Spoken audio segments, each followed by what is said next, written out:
2.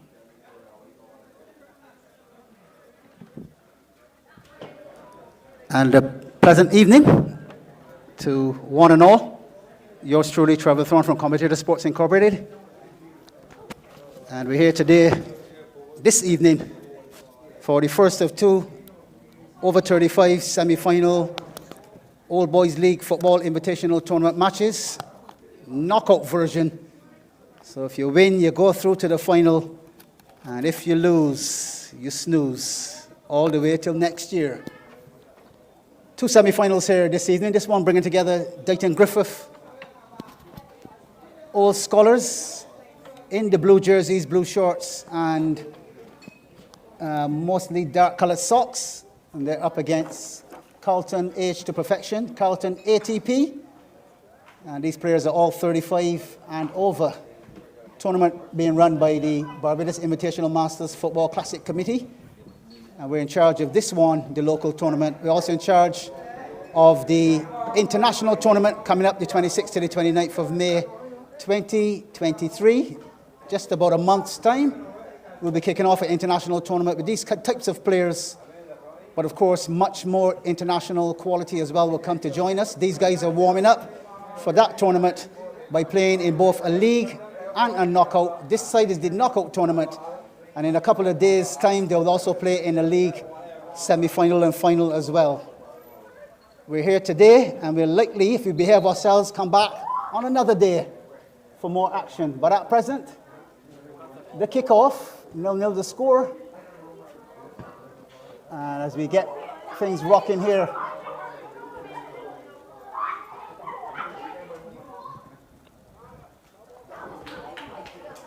at the facility known as the Coverly Sporting Complex,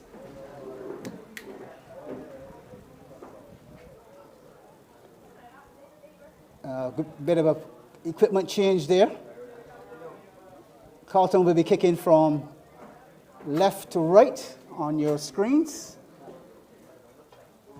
And of course from the pavilion as well. As that ball comes back, we'll get some air in it. And the Deighton Griffith Old Scholars team will go from right to left in their blue strip this evening. Ball played forward and into the box it goes, all the way back to goalkeeper Edwin Moore. He will float one up the field over to the left-hand side, ball past everyone and over the touchline. It will be a Carlton throw with just about a minute on the clock. As we say, a pleasant evening to my co-commentator and another CSI in Marley Leacock. Good evening, Marley. Good evening to you, Tor. Good evening to everyone in attendance. Everyone viewing with us this evening as well. Should be a good one. Looking forward to this one this evening.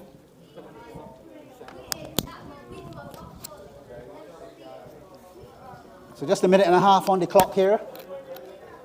As Carlton will take the throw here. Ball played in towards the box, comes all the way back.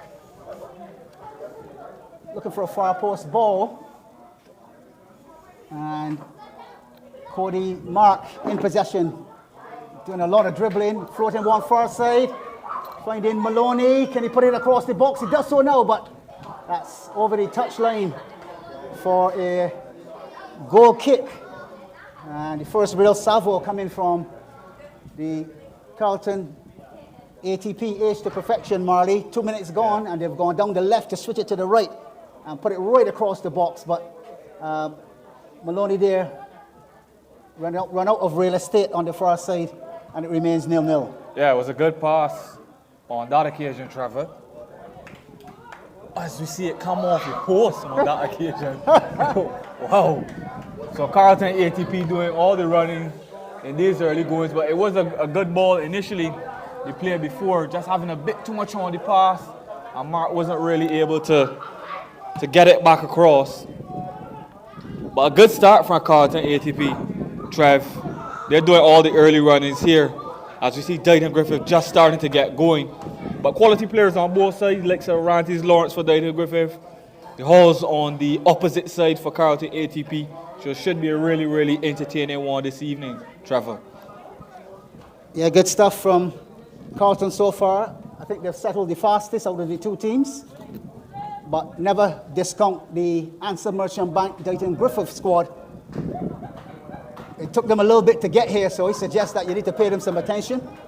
And while doing that, realize that they do have some quality all the way back from their keeper into the midfield and up front with Arantes Lawrence there as well. Ball across the far side and over the touchline. Throwing to Carlton-ATP with just about 4 minutes on our clocks as we welcome you here to the Coverly facility at Charnocks-Christ Church in the beautiful island of Barbados in the West Indies. And of course, we're in the Caribbean. Ball down the left-hand side. ATP connecting the passes down that side. Ball cut back to the square. Tucked inside. Oh, Stuart Hall with the left foot prod with those orange boots. Just past the far post. And into touch. Score remains 0-0 between Carlton, ATP, and Answer Merchant Bank, Deighton Griffith. Yeah, it was a good bit of play on that occasion there, Trevor. It's really well worked down the left-hand side and cut back wonderfully into the area. But unfortunately, just unable there was all to get it on target, Trevor. But good play once again from Carlton-ATP. They've started the better of the two sides, as you alluded to earlier. And they're really looking menacing on the counter-attack, especially. So Lawrence looking to chase that one down. Cut out there. There comes Cody Marks. Left the ball behind. Needs to fight back for it. Get some assistance here. Down his right-hand side. And it's over the touchline. Mark taking a little while to get into this one, Marty. First touch isn't really great. But you can't say that from the quality that we've seen from him all season long. It'll just take him a few moments to readjust to this brand new pitch here at Coverly. Down through the center. That's a superb ball from Hall, but cut out at the back with some good defensive work there as well. Here's goalkeeper Tennyson Mings, the former Bridens Hill #1. Ball thrown all the way up the pitch here, back to the keeper, and taken easily by Moore, Edwin Moore. Distributes out to the right-hand side. Still 50-50 in the possession rating from the CSA stats here on the computers. Ball to Lawrence, looks to play the little 1-2 inside. Cut out at the back, all the way across then, as Philip Temple feeds one over to this right-hand side for Carlton. And it's a throw-in then to the men in the yellow. Here's Kent Hall, I believe he's the player, coach of the team, calling the shots from deep in the midfield. I think he's looking for the Cafu long throw, if you please. Into the box it comes now. Defensive tactics. Looked like his hand was on the ball there. And referee Martindale saw it clearly. Yeah, even from this distance it looked kind of fairly obvious that they had hit the hand. Yep, it hit the hand and was remained under control, as well as it'll be a handball and a penalty kick awarded then. What looked like I can pick that name for you. It looks like it may have been Ward. Ward, wasn't it? yep. Jared Ward. Certainly looks as though Ward, he went to get it with the right foot. It bounced up awkwardly, but then his hand was right there in the way, and he couldn't get out the way. So a chance here for Carlton to get the early one. It looks like Cody Mark will step up. Mark Rain, the #8 for the Age to Perfection team. Julian Martindale needs everyone outside of that semicircle, of course. Harsh way to concede, but again, from this distance you can see the ball onto the hand. Here's Mark with the right foot finish. Oh, he goes past the keeper so easily and into the nets. Round of applause from the young support down below. And there you have it. Carlton-ATP 1. Answer Merchant Bank Deighton Griffith 0 in the 8th minute, right here at the Coverly Sports Facility. Of course, Carlton 1, Deighton Griffith 0 after 8 minutes, Marty. Yeah, you can't really argue against that one, Trev. Carlton definitely starting the better side. It was a long throw from Hall, he kind of brushed everyone aside and said he was going to take care of that one. Put a long throw into the area. And it was unfortunate for Ward. As you said, it took an unlucky bounce as he was trying to clear it. And it just came back off of his hand. But unlucky doesn't necessarily spare you in the rule, but Trev. And Carlton-ATP getting the penalty. Cody Mark stepping up, making no mistake, slotting it past Moore. And 1-0 to Carlton-ATP, a well-deserved lead here. So here comes the Deighton Griffith team. That's 4 or 5 passes put together, looking really comfortable here in the middle of the midfield to win themselves a throw-in. Yeah, every time they've come down this side as well, Trev, if you see Harrow and Cumberbatch on it, that's Deighton Griffith. Down this left side, they've looked menacing. Cumberbatch has tried a couple of quick crosses into the area, but nobody really reading it. But they look their most menacing on this left side, Trevor. So maybe that's something that they can work on going forward. Up comes the keeper. I've seen the flag up from referee there as well. Ball floated inside. The trap was set a long time ago. The flag would have been up for a little bit as Julian was keeping an eye on the play on the inside of the field. Here's the play again, distributed and played forward, only to be shot back into the net from there.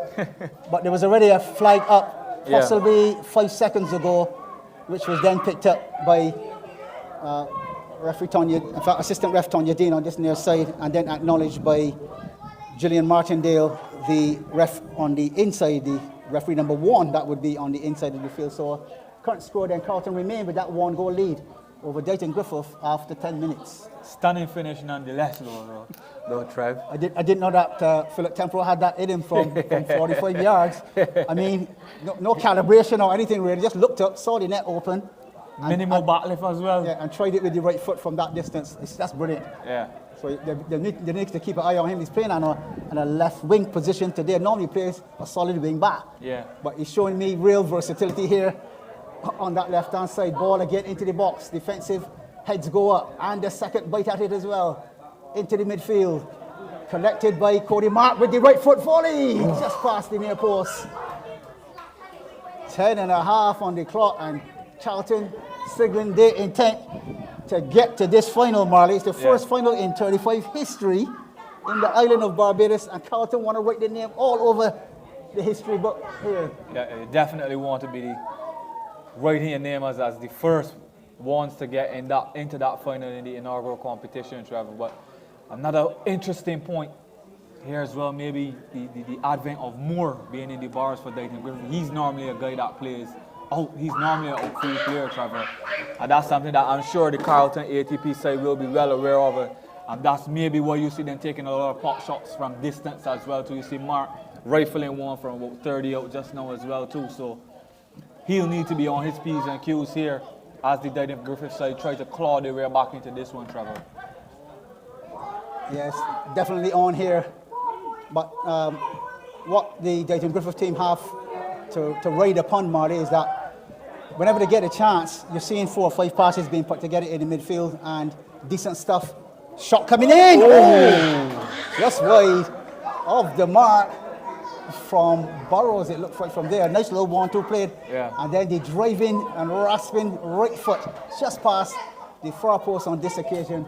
But the current score remains, again, to be Carlton-ATP 1, Deighton Griffith 0. Goal scored by Cody Mark on 8 minutes. A penalty kick from a handball in the box.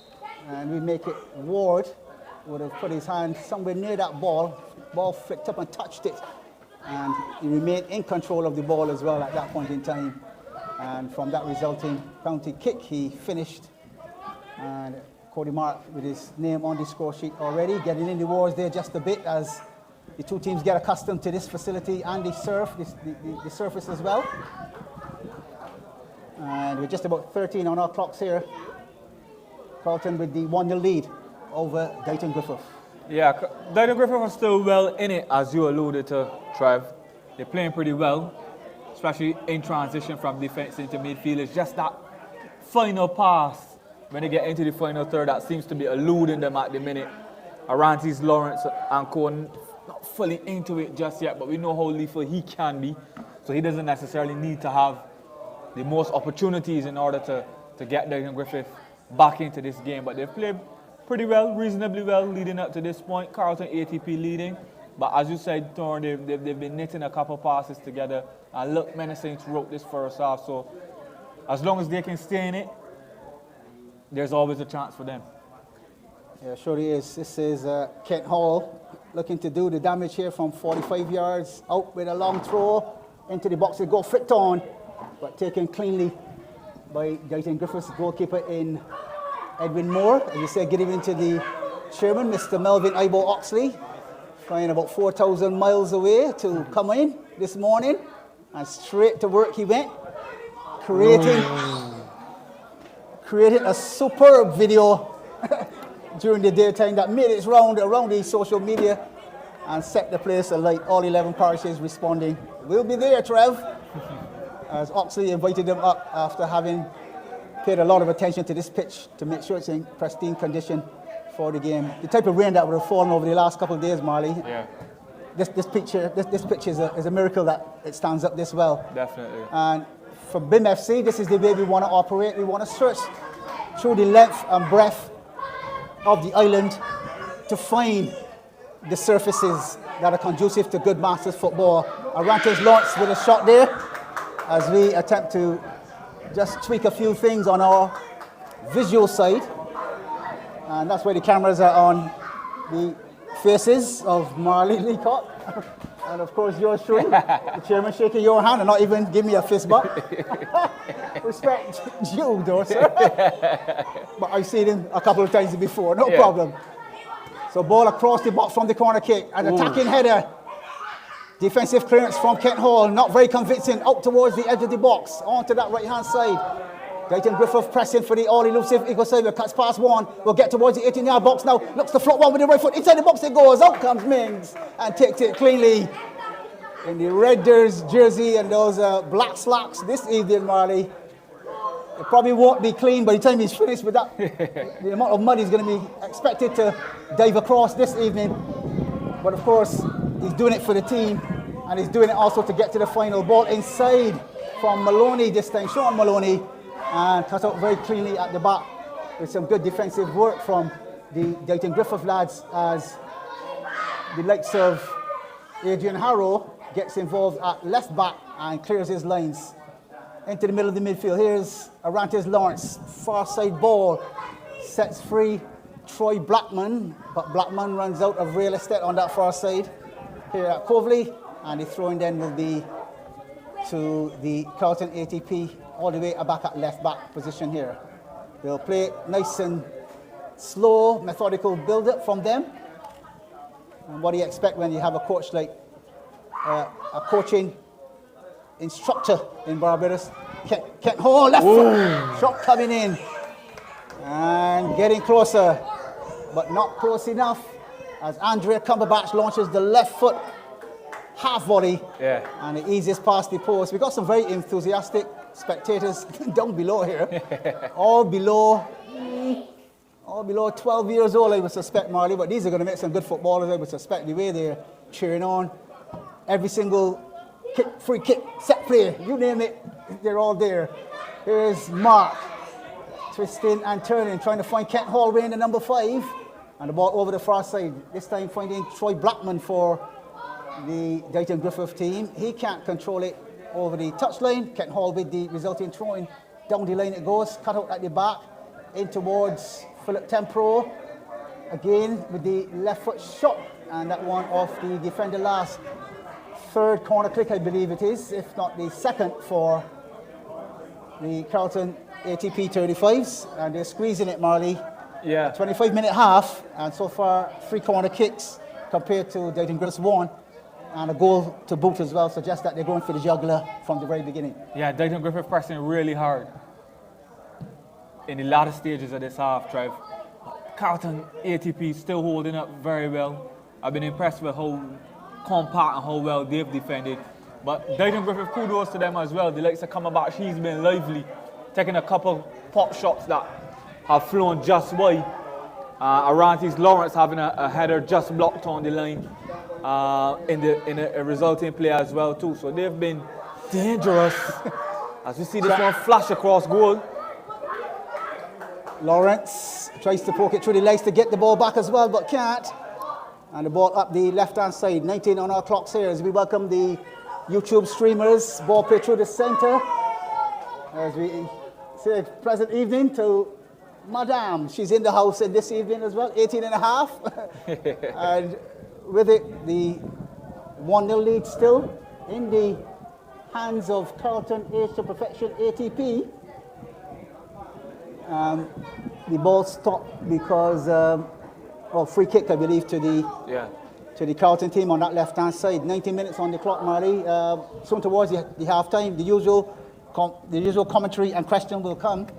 Can Deighton Griffith get the equaliser before the half-time whistle, or will Carlton walk right into the pavilion and have a beverage, knowing that they're ahead 1-0 and one step into the final?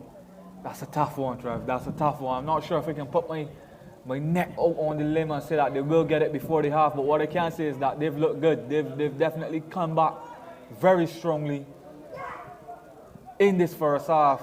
They've pressed. They haven't been able to get themselves on the score sheet just yet, but they've really pushed back this Carlton side at different intervals in this half, and if they can just manage to get that final pass right, I think they can be back in business in this one, Trevor. But Carlton, all the same, they've held up very well under that pressure, and they look menacing on the break as we've seen all half. So you have to be wary of them as well. So it's set up very, very nicely here in this first semi-final. So throw-in from Hall. Referee Gillian Martindale sees a push from her position. She's just about 10 yards from it and is quite able to call it. Ball again into the midfield. This time the ball follows the hand of Andrea Cumberbatch. Lucky enough, he's outside the box and not in. Yeah. And it gives away a free kick, not as punishing as the one inside the box earlier. But the free kick comes in now. Ball to Philip Tempro with a left foot that I didn't even realize that he had. He attempted the volley. But Philip is a bit of a thrill seeker. I'm getting to realize that more and more. Any way it comes, he's looking to put his body on the line for his beloved Age to Perfection team, known as Carlton as well. All across the left side. Nice little dummy. Gets the little 1-2. Looking to dribble on the inside. That's not very much advisable. And Martindale, in collaboration with Tonya Dean, sees the offside trap set and guilty as charged from Carlton as well. That's Stuart Hall. A number of goals for the season. He too has surprised me with the amount of goals that he scores. Definitely ball across the box here. Chance at far post. Sliding tackle. In fact, just sliding towards the ball, not illegally, but getting to the ball first and then pushing it over the touch line. Yeah, corner kick did well there. Yeah, corner kick on 21 minutes here at Coverly-Charnocks-Christ Church, St. Michael, Barbados. We're here for the very first time in history covering the Old Boys League. Yeah, Christ Church, sorry, not St. Michael. I'm so accustomed to commentating in St. Michael. Ball down the right-hand side, coming in for it. And the keeper stands firm. He will need to toe court forward. He does so now. Down the left-hand side. Stolen away. One back again by Carlton this time. Prodded inside. As Woodruff gets involved. He leaves the ball behind. The dummy was good, but he left the ball behind. Ball down the left this time for Deighton Griffith. And over the touchline. Throwing to Carlton on 22 and a half minutes. Christ Church, Marley, not St. Michael. Christ Church, right? We got to move around some more. Yeah. That St. Michael thing is staying stuck to my tongue. Yeah, because we've been at 2 venues in St. Michael, so you can be cut a bit of slack for that one, Trevor. Thank you very much, sir. I appreciate that. I think that's the first pass that we've actually seen Woodruff misplaced in this half. He's been pretty good as well. Up top there for Carlton as well, Trevor. He's been linking play really well, controlling it, coming short for it, and allowing the likes of... Ball inside, Lawrence. Handball is the call. Oh, he's right on it. He applied the pressure there because he went after the ball as well. The player took a little peek around. The ball came up towards the arm, and there's referee Martindale only 5 yards away. And I'm 45 yards away, and it looked like one from here. But if Martindale is 5 yards, then I can have no argument. Agree. What's good for the goose, Trevor? Has to be good for the gander. So we see a handball at both ends. Who would have put their money on that one? The stats will show that last time Lawrence took one of these, he missed Barley. Take it from me. Here he comes now. Will shoot. Scores. Goal!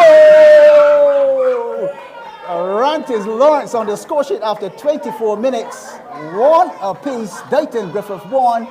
Carlton H to perfection. ATP 1 on the stroke of halftime. That was a very well taken penalty as well, Trevor. Here you have it. The replay. Lawrence steps up.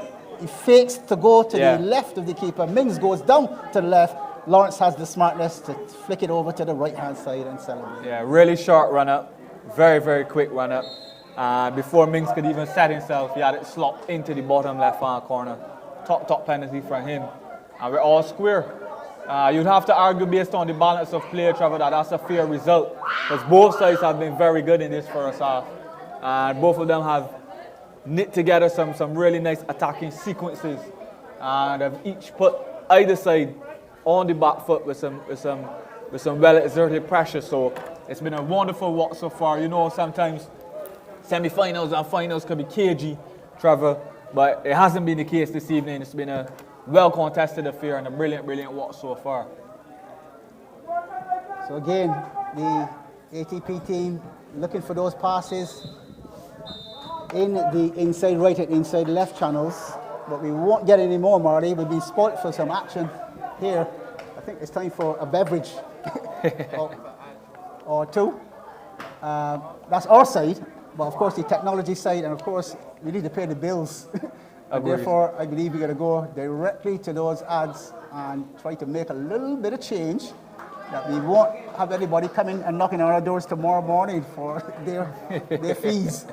So as we head towards those ads, just a reminder of the score then. At this point in time, halftime here at the Barbados Invitational Masters Football Classic, Bimfc's All Boys League Football Invitational Tournament, Obl-Fit. It's the semi-finals of the 35s competition, and at present, Carlton-ATP 1, Answer Merchant back, Deighton Griffith 1, with goals from Cody Mark on 8 minutes. That made it 1-0 from the penalty spot. And again, from 12 yards, Arantes Lawrence blasting home to the left of himself, but to the right of the keeper. 1 apiece on 24 minutes. We go to ads, and we come back for more in the second half. Join Barbados Tourism Marketing Inc., BTMI, in association with Commutator Sports Incorporated, CSI, and the Barbados Invitational Masters Football Classic, BIMFC, welcomes back the Caribbean's premier international veterans football tournament to the beautiful island of Barbados. BIMFC presents the best of local and overseas veterans footballers in a ding-dong battle, no stopping, table topping, jaw-dropping football contest. Don't miss a single penalty kick, flick, free kick, set play, dead ball situation, volley, half volley, hat-trick, brace, goal! Follow us on Instagram at BIMFC246 or at Trevor Thorne Scores.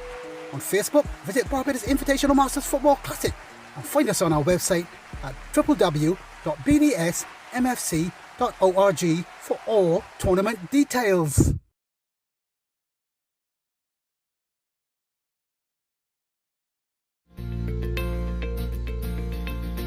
Hi, I'm Renee, and we are absolutely looking forward to welcoming you to Infinity on the Beach. We offer staycations, and the reason people choose us is because we're located right in the heart of the Gap, within walking distance of everything, but when you come back to the hotel, you have your own respite. We are right on the beautiful Dover Beach, so we provide the perfect location for that mix of local excitement and entertainment and relaxing time on the beach. If you walk out of the hotel in either direction, left or right, you have a choice of restaurants, nightlife, and amenities, so you never lack for anything to do. And when you come back to our property, you have a number of things you can choose from as well, including our beautiful Stefan's Beach Bar and Restaurant. The reason that many locals choose us, however, is because they say that when they come to stay with us, we make them feel like a tourist. And we're very, very proud of that fact.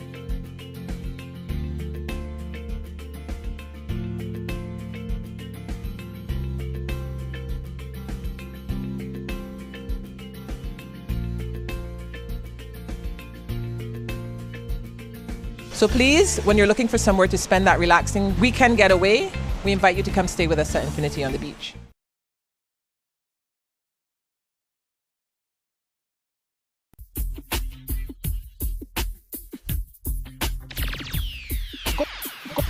Goalkeeper Sports Bar, Licorice Village, Road Hill, St. Michael, Barbados.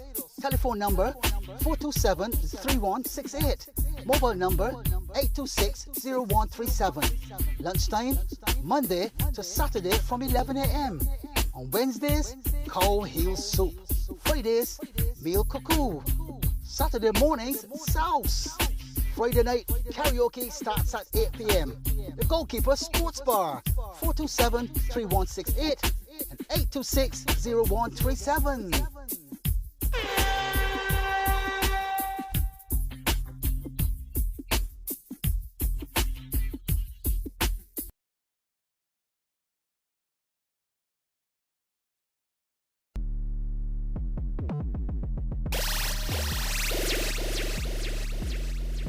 Triple H Tours can handle all of your transportation requirements. Airport transfers, guided tours, weddings, and so much more.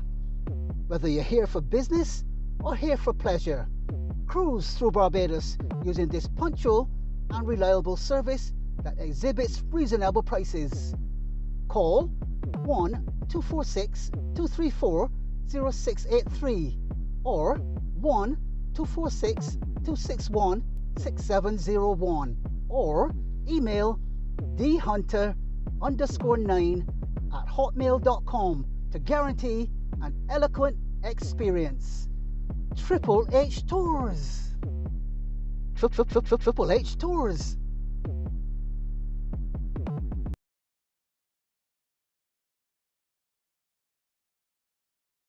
Visit Ayers Meat Shop today for all your poultry, pork, beef, lamb, and fish needs. Located in the Aberdeen Jones Building, Gall Hill, Christ Church, you can purchase premium meat cuts specifically to suit your needs at unbeatable prices.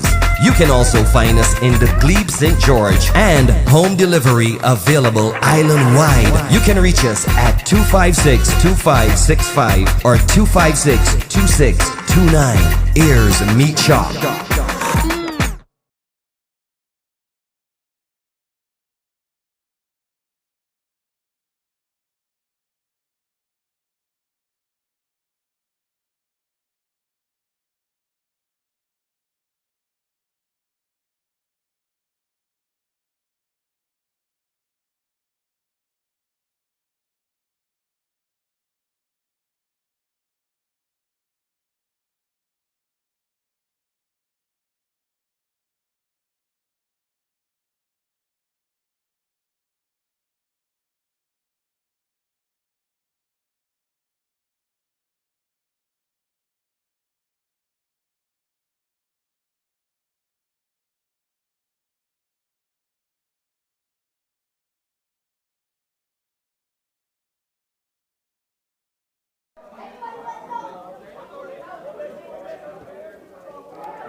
So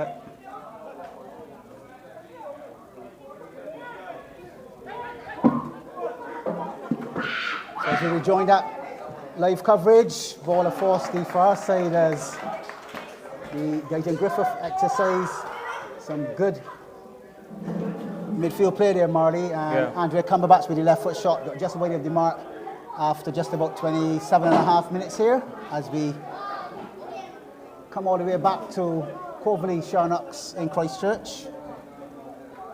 Up next, we got a very interesting encounter with the very skillful Deacons 35s and Alleyn School or Scholar. So once this one is finished, Marley, we've got the viewers to stay tuned because you have a double treat this evening. Not one match, but two, right here in Coverly. And at this point in time, 28 minutes on our clocks. And as you rejoin us from this first half break into the second half, we go Carlton Age to Perfection, kicking from right to left in the yellow jerseys, green shorts, and complimentary yellow socks as well to go with it. Answer Merchant Bank, Deighton Griffith in the all blue. And we're tied. 1 goal apiece down the left-hand side for Carlton. A fast, quick throw finds Stuart Hall inside the box. Little tickle with the left foot. Out comes goalkeeper Edwin Moore and takes charge. He orchestrates his defenders to play it nice and cool out of defence. Lawrence with the turn. And a little bit of a taking off his feet there by the Carlton defender there. Wins a free kick for the Deighton Griffith. And into the 29th minute we go. We say a pleasant evening again to Marley Leacock, who is my co-commentator and a CSI this evening. Yeah, good evening once again, Trevor. Deighton Griffith definitely coming out the blocks. The faster the two in this second half, kind of continuing where they left off from the first. Likes of Brewster being very influential early on, setting up comerbacks for that cross shot early on in the first half, and Lawrence and Co really influential in the early stages of this second half. Carlton-ATP kind of doing much the same from the first, Trevor, staying nice and compact, looking to break on the counter, going long even if they have to at certain points as well. So the game set up really nicely here in the second half, in the first semi-final.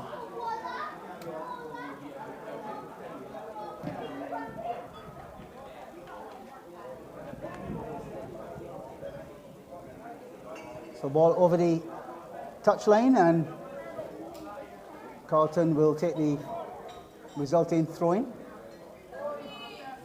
down the line, and Mark Skeet has been a new introduction. That ball's creeping past the far post. I think Mings would have flapped at it, but didn't get anything on it, and it's confirmed by assistant ref Tonya Dean on this near side that he didn't actually touch it, and the ball over this left touch line for a ATP kick, goal kick that would be, in possession as Deighton taking good care of that ball, finding Lawrence on the left hand side. He cuts towards the 18-yard box, back onto the right foot, looks to spoon feed the attacker there, but he was the attacker was possibly asleep there, Marty, because the ball was played in nicely by Lawrence with the right amount of pace, so he could take the shot, but he just wasn't aware that that was what's going to happen. Ball into the box again, just past the far post. Mings living dangerously here for Carlton,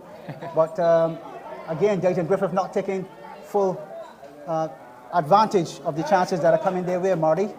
Yeah, they've worked it really nicely up to this point once again. Lawrence there on it.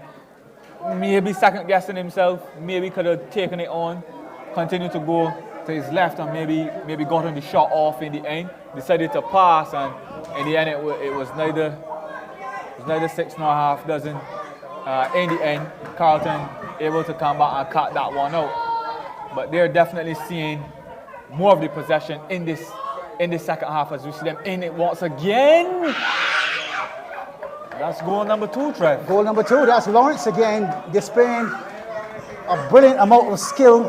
As you can see from the replay here, Marty, the ball goes, as it reaches and goes into the box. How cool and calm this striker is. Up, takes it down, eases it past the man, and then the little side foot finish. Yeah. Like nobody's business. Arantes Lawrence on 33 minutes. Makes it Answer Merchant Bank, Deighton Griffith 2, Carlton-ATP, Age to Perfection 1. And the inner spotter ball there, Kent Hall, he's in forward, will look to float that one inside. And he wins his team a throw-in on this near side. Yeah, but that's the perfect example of the difficulty you face with trying to mark Lawrence, Trevor. He's extremely quick, very skillful, so he can beat you on the turn, he can beat you in behind, but he's also deceptively strong as well. So if you're not really accustomed or familiar with his play, and think that you can kind of roll him as a centre back, he'll stand up to the challenge, and he can hold up the ball and hurt you in that fashion as well too. So he's got lots and lots of ways that he can affect the game as a striker, and he showed it just then, Trevor. Yeah, but it's the calmness though, the man though, because normally you would think as the ball comes down in an attacking position there, you would want to swipe at it with a volley, a full-blooded volley. Yeah. But he realized that he could easily get blocked by the defender, so he faked the volley and allowed it to come down. The defender thought he was going to actually shoot too and didn't put his foot in, kind of like pulled it back just a little bit to try to block, but the shot wasn't there yet. And as it fell and bounced back up again, Lawrence then gave it the half volley with the side of the foot. Excellent finish for the youngsters to watch as well, as we know that where you learn your football is by seeing it on the field of play. Ball inside the box again, and the clearance made over to that far side. 35 on the clock here, and at present, the Deighton Griffith team pressing forward, and they do have Carlton in a spot of bother here because they've left a lot of their defensive posture to come into the midfield and press, and eventually win shots inside the box as well. So they've been rewarded for that pressure. It's 2-1 to Deighton Griffith over Carlton-ATP. Yeah, and the problem for Carlton-ATP at the minute as well too is that they've been the ones that have been playing off the counter, Trevor.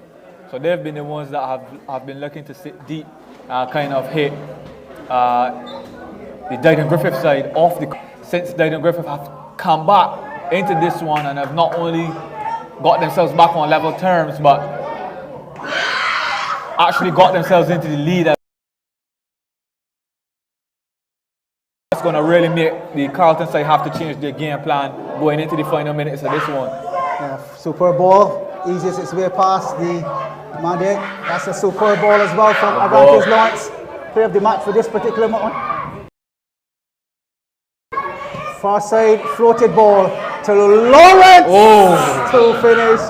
He goes leaning back there, Marley, but some good control. Because as he controlled it, he fell backwards instead of leaning forwards, and the ball over the touchline, then the goal line actually for a goal kick to Carlton. Deighton Griffith a yard wide of the mark. Yeah, but that was some pretty play from Deighton Griffith once again. The ball worked down this right side, then filtered back in. Lovely cross coming into the area to Lawrence. He controlled it and then tried the side foot volley, but just wasn't able to keep it down on that occasion. But wonderful play from the front man once again. And he's looking in really menacing fashion himself, along with Cumberbatch up top there, causing all types of problems for Carlton-ATP. Carlton, on the other hand, they're looking to go route one on certain occasions as well. Just having one going from back to front. I think it was Hall with the resulting shot at the end, but he wasn't able to keep his effort down either. But Carlton-ATP with it all to do, as we see unofficially, we're going into the final 10 minutes of this first semi-final here this evening, Trevor. So Carlton continued to prod and probe with the former point on his back, so much skill. I remember commentating on him maybe like 5-6 years ago when Pinellands were playing some Premier League football. Borough. Food and bar open ready for you, all patrons here at Coverly. Prices are right. Prices are right. I understand there's fish cakes and things of the right hand side now. Skeet prodded the ball inside.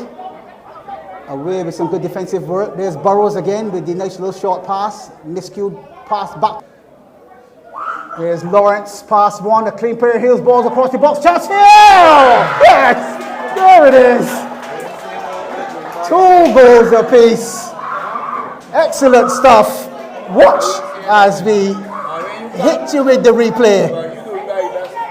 As we hit you with the replay here, Lawrence, the little X over, down the left-hand side he goes, prodded across the box, and the neatest of finishes. There it is. A little bit of a back heel as well, and the celebration, Marley.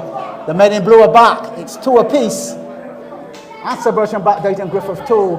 Carlton H to perfection, ATP 2 after 40. Yeah, well, that's just different class from Morantes Lawrence on that occasion. You can see how hard they brought it back into play and had the presence of mind to give the quick step over to the right, beat his man down the left, and just tucking home was Alexander Ennis, and a wonderful finish from him on that occasion, and managing to put some daylight between Deighton Griffith and Carlton-ATP. And it's 3-1 at this point, Trevor. So, Yeah, 3-1. yeah, Carlton-ATP with it all. We have 40, just ticking past the 40th minute here. We are at Coverly as Julian Martin takes control of it once more. Throwing to Deighton Griffith down the left. Skeet getting involved here, tries to play the little sombrero there. Advantage Lawrence faces up, plays a delightful ball down the left. Come into the attacking half. Ball down the left again. Here's Lawrence. One into the box. Offside. I see the flag is up as well at the same time, and therefore offside trap set and working very well for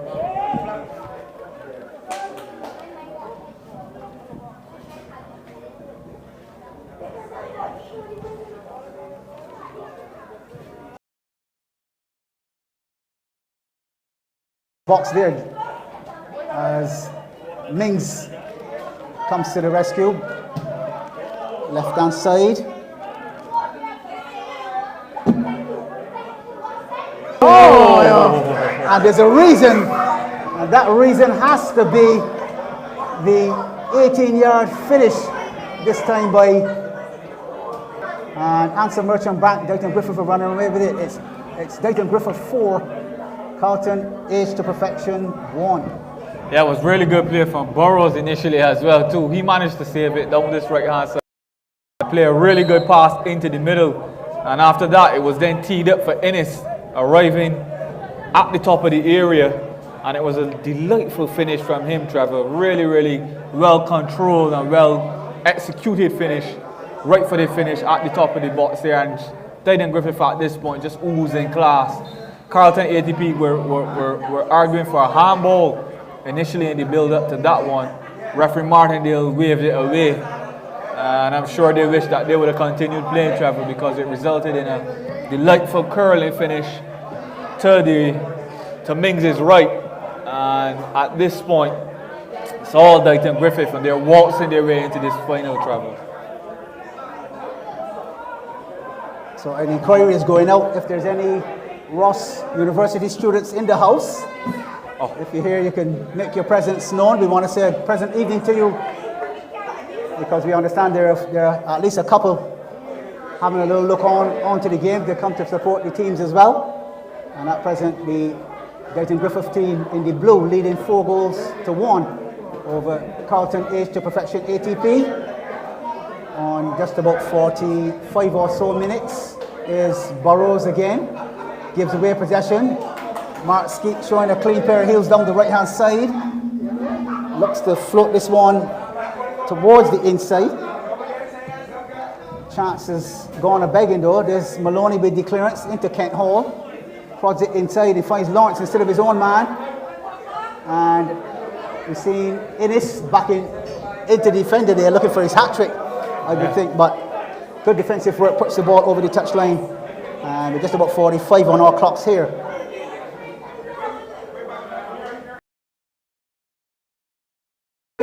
Charnocks in Christ Church, as we await the next two teams. Deacons 35s coming up against Alleyn School Old Scholars. And as we await a beverage, I think a beverage is going to be coming in compliments of one of the producers, Marley, so that we can stay refreshed here. Lawrence with the ball. A top team we have here, as these producers do plenty of work. And of course the cameraman as well. As you say, a pleasant evening to our bar staff, both food and drink, and the staff and management here at the Coverly facility too. Here's Hall, Kent Hall that would be. Plays it inside, then the ball played further inside to Stuart Hall, who's robbed of the ball in the attacking third there. Again, Deighton Griffith spreading it over to that far left where all the space is.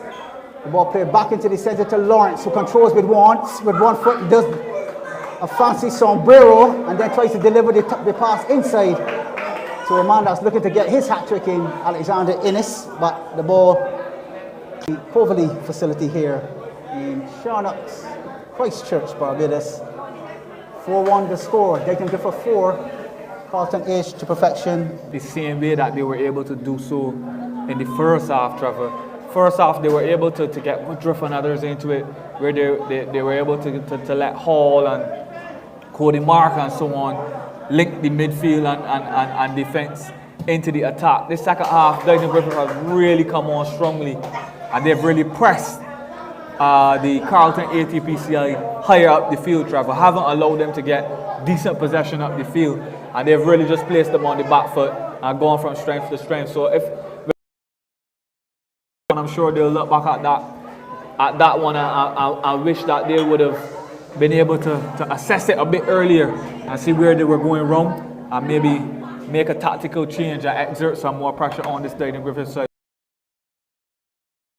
Strength and run away with this one in the second half.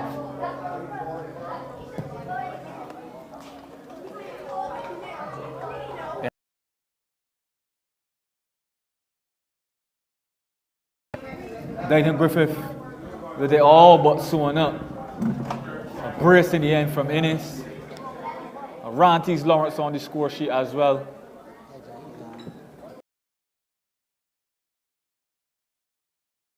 All over the place today. Cumberbatch as well. All having wonderful, wonderful games. That's beautiful player once again.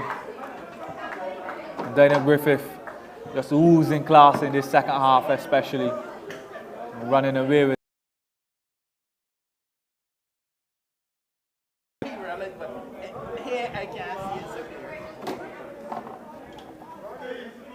As we see, throwing to Deighton Griffith once again.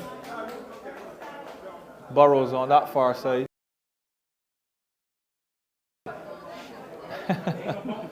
All's well that ends well though. It's quickly returned to him. So throwing to Deighton Griffith.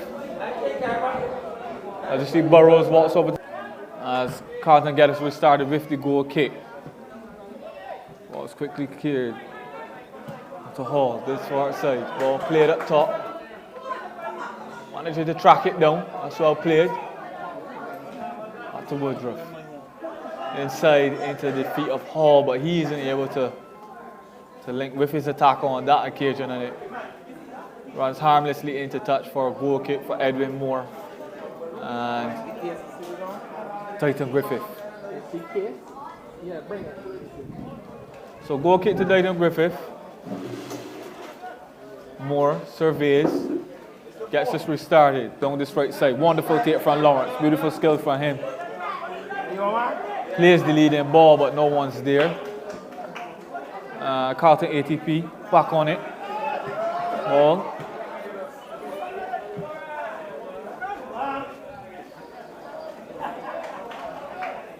So throwing to Carlton, they get us restarted. Quickly fouled on that occasion. Referee Martindale coming to Kent Hall's rescue.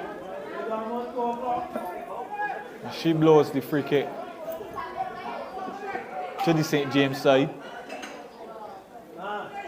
So free kick to Carlton. Can they wriggle their way back into it? That's a good one. The header comes in, but just not able to get it on target on that occasion. And that's a chance that goes begging for Carlton. Had they managed to get that one into the back of the net, maybe they would have had an outside chance of clawing their way back into this one. That's, as we see, a loose goal kick there on that occasion.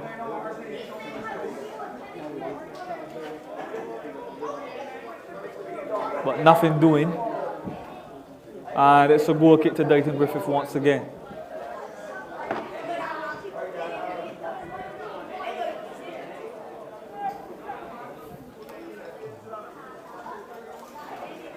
As you say, a good evening to some more of the patrons coming in, the one and only Woody, as that's the full-time whistle there in this one. So the first semi-final, an exciting affair, done and dusted. Deighton Griffith running out 4-1 winners in the end. Top performance from them. Really professional performance from the guys as they showed their class, especially in that second half. Going down 1-0 in the first half, but that didn't matter to them in the end. The likes of Lawrence and Cumberbatch and Innes especially coming to the fore and running out comfortable winners in the end over Carlton-ATP. Carlton, they fought valiantly, but just came up against a better side on the day, Trevor. And top performance from the Deighton Griffith side as they booked their place in the final after the first semi-final is done and dusted. But don't go anywhere, folks. We've got another big one coming up for you in the second semi-final of the evening as well. As we see the Deacons FC up against the Alleyn School All Scholars. That promises to be a really good one as well. So semi-final number 2 following this one, and we'll be hoping that it's every bit as exciting as this first semi-final has been. 5 goals in this one. If we see anything close to what we've seen in this first one in the second semi-final, Trevor, we'll be in for a very good encounter as well. So sit tight, folks. Don't go anywhere as the crowd continues to build.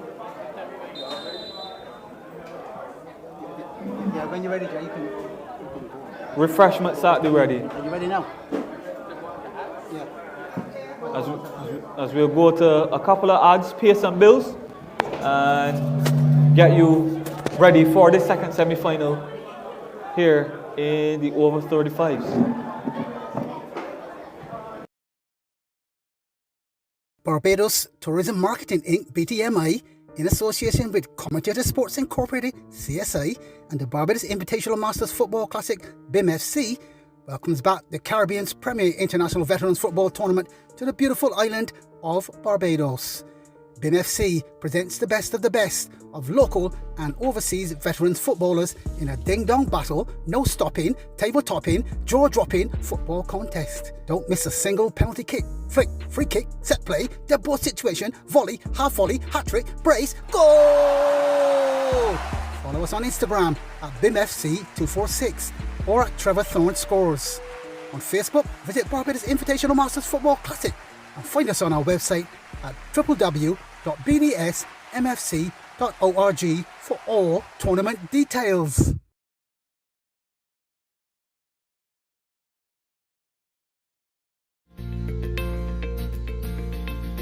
Hi, I'm Renee, and we are absolutely looking forward to welcoming you to Infinity on the Beach. We offer staycations, and the reason people choose us is because we're located right in the heart of the Gap, within walking distance of everything, but when you come back to the hotel, you have your own respite. We are right on the beautiful Dover Beach, so we provide the perfect location for that mix of local excitement and entertainment and relaxing time on the beach. If you walk out of the hotel in either direction, left or right, you have a choice of restaurants, nightlife, and amenities. So you never lack for anything to do. And when you come back to our property, you have a number of things you can choose from as well, including our beautiful Stefan's Beach Bar and Restaurant. The reason that many locals choose us, however, is because they say that when they come to stay with us, we make them feel like a tourist. And we're very proud of that fact.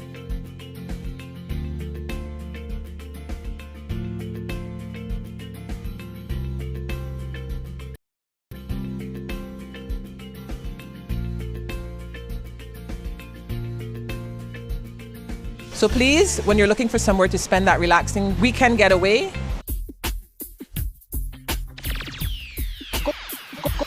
Goalkeeper Sports Bar, Licorice Village, Mayrod Hill, St. Michael, Barbados. Telephone number 427. On Wednesdays, cow heel soup. Fridays, meal cuckoo. Saturday mornings, sauce. Friday night, karaoke starts at 8 p.m. The Goalkeeper Sports Bar, 427.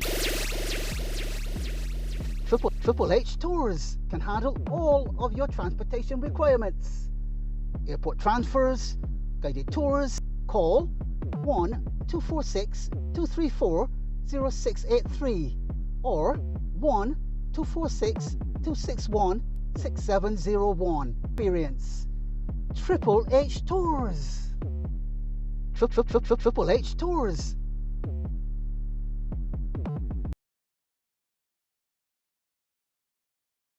Specifically to suit your needs at unbeatable prices.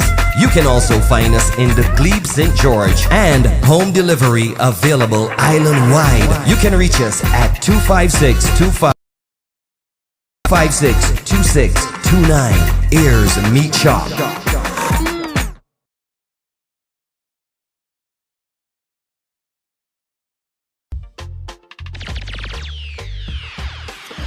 Jeeps, small cars, and mid-sized sedans.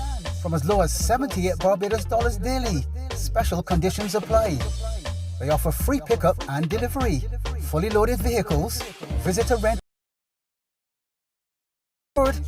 GPS available. And ask about our leasing program. Find us at Lodge Hill, St. Michael, Barbados. Telephone number 246-243-4653 or 246-230-5850. Go to our website at www.scottdeals.biz. Our email address is kkscott@hotmail.com and our Facebook is Scotty's Cheap Car Rentals. Visa and MasterCards accepted. Scotty's Car Rentals. New cars, low prices.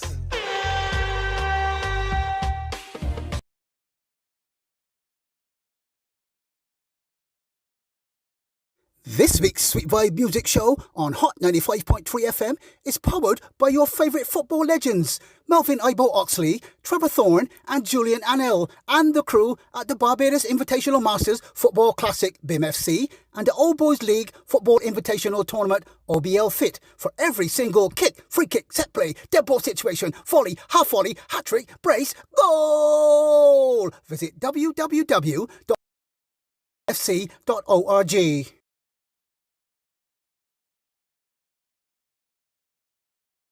The Barbados Invitational Masters Football Classic Bimfc invites you to the Caribbean's premier international veterans football tournament on the 6th through Monday 29th May 2023. Follow us on Instagram at BimFC246 or at Trevor Thorne Scores. On Facebook, visit Barbados Invitational Masters Football Classic. On YouTube, the Barbados Tourism Marketing Inc. BTMI, in association with Commentator Sports Incorporated CSI and the Barbados Invitational Masters Football Classic, welcomes back the Caribbean's premier international veterans football tournament to the beautiful island of Barbados. Bimfc presents the best of local and topping, table topping, jaw dropping football contest. Don't miss a single penalty kick, flick, free kick, set play, dead ball situation, volley, half volley, hat trick, brace, goal! Scores. On Facebook, visit Barbados Invitational Masters Football Classic and find us on our website at www.bdsmfc.org for all tournament details.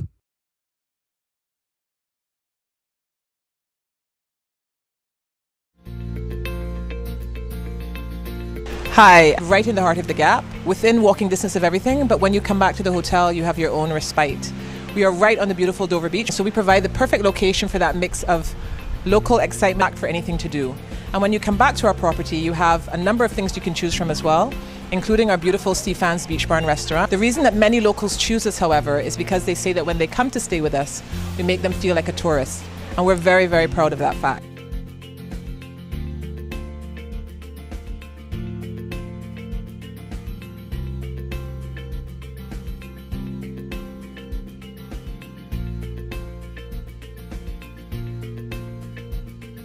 So please, when you're looking for somewhere to spend that relaxing weekend getaway, we invite you to come stay with us at Infinity on the Beach.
Good evening to one and all once more. One game done and dusted.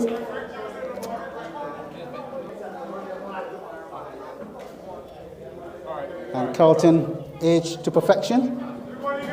Deighton Griffith 4, Carlton age to perfection 1. Deighton into the finals. As we look forward to this next matchup, the second semi-final. Deacons 35s in the yellow jerseys, and tonight they're up against Alleyn School All Scholars 35s, and they're in the dark blue jerseys, shorts, and mostly dark blue socks as well from here. Marley, second semi-final, and tonight we'll privileged to play here at the Coverly facility, second of 2 semi-finals in the Bimfc's All Boys League Football Invitational Tournament. We're back here. We got confirmation now that we're back here next week with some fixtures for you. And to get those fixtures, all you need to do is go to the social media handles of our YouTube channel, Bimfc Masters. And welcome Marty Leacock back to the CSA commentary. Deacons going from right to left. Your referee this evening is Tonya Dean. Deacons, going from left to right. That's at it for a post ball from Haynes. The quality is poor. And with just a couple of seconds on the clock, 0-0 the score. As we say, good evening to Marty Leacock. Yeah, good evening once again to all our patrons here this evening. Lovely crowd growing. Good evening to all our viewers. Should be a wonderful second game here. Lots of goals in the first semi-final. Trevor Deighton Griffith, as you alluded to, booking their place in the final. Both these sides will be looking to do the same. Both Deacons act a high-octane attacking affair here this evening. And hopefully it lives up to Bill and Trevor. And we have a wonderful game for everyone here to see. So Alleyn with project inside through the space, and then Deacons coming out with Rohan Hall into the midfield. So Alleyn, with just about 2 minutes on our clocks here, 0-0 between the yellow jerseys of Deacons 35s and the dark blue of Alleyn School All Scholars 35s, right here at the Villages at Coverly-Charnocks-Christ Church. Deacons coming out with Rashida Jeffrey Williams.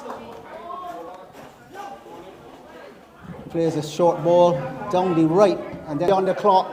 Still some misunderstandings there, Marty. I'd be a little bit worried if I were the Alleyn School coach and management, because they're at 6s and 9s, not sure what they were doing, but they needed a little bit of sensibility to come into it, and the clearance was made. Score remains Deacons 0, Alleyn 0 after 3 minutes. Yeah, heart and mouth moment there for Alleyn All Scholars and Paris there at that point.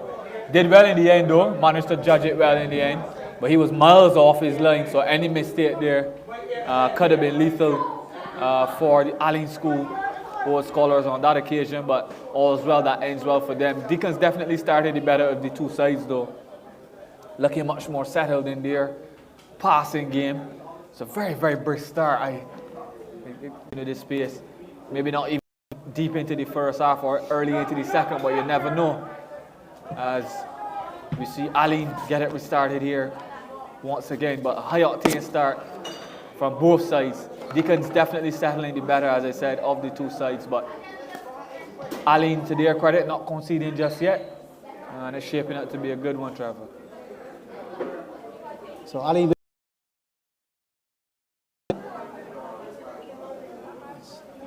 found an attacker inside the box here. Clearance made, and Alleyn still in possession. That shot coming in and just about clearing the goal, and the score remains 0-0 between Alleyn. Yeah, good play from Alleyn on that occasion, probably the first time that they've been able to knit a few passes together. Good play in the end. They managed to work it from this left side back into the middle, and it was a speculative shot when all was said and done, but good attempt nonetheless, as they themselves tried to settle in this one and start to impose their will on this, the second semi-final. Shot coming in from Newton there, but not troubling the Deacons goalkeeper on that.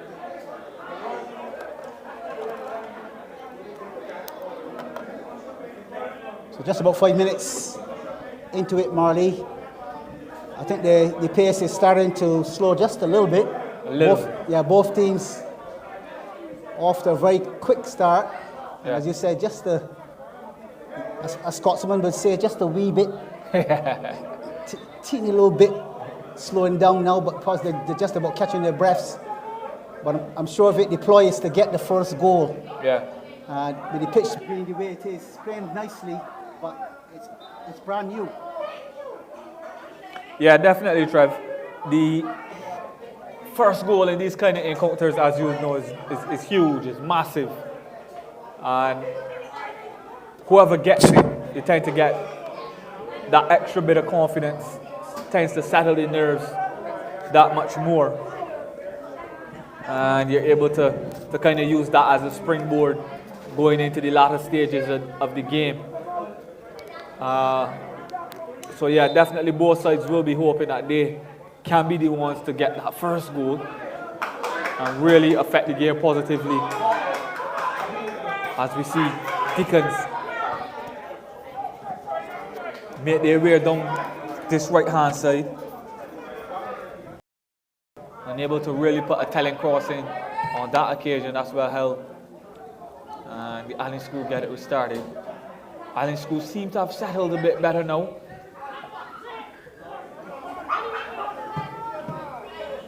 As soon as I said that though, they gave it away the ball and Deacons come once again, but they aren't able to capitalize on that mistake. So the game just entering a little bit of a scrappy period on that occasion. Neither side really able to have real sustained possession, as Deacons try to do so now, working it onto this right side. You see the leading ball player, but Paris judging that one perfectly and coming out and collecting on that occasion. So 7.5 minutes going on the clock. Deacons 0, Alleyn 0. Closely contested encounter so far. Possession stats 55-45 to Deacons at this point.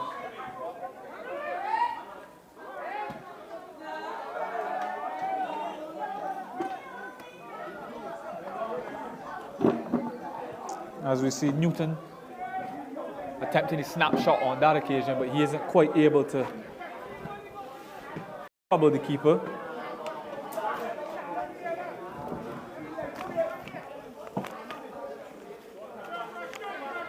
Alleyn School.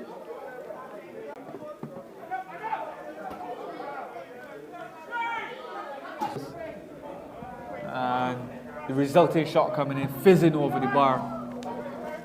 Not drawing a save just yet.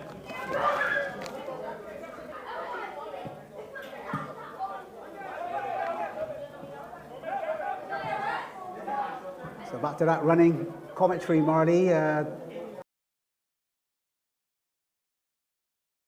Infringement, and Deacons will look to come out of their defence. Right hand side will be taken by Nicholas Alleyn. He has a really powerful throw in those two arms there, Marley. That one went about 35 yards. Yeah. As if he was a good pace as well. Deacons 35 school, All Scholars 35s in the Old Boys League Football Invitational Tournament. 35s, 35 and over. And Alleyn to jump into. They've been a little bit shy, so we haven't been able to get the 60s going yet. But I'm sure the way Jerry's there kicking that right foot. I'm sure the 60s will be well attended to by Alleyn and Jerry. I'm sure he's Boulder comes out there, playing it nice and easily, and then the clearance is made again down that right-hand side for Alleyn, the left for Deacons. The keeper, he'll usher this one over the touchline as he's being hustled and harried by Jason Haynes, wearing 9 for Deacons, but he gets no joy for all. The plate and semi-final in the league.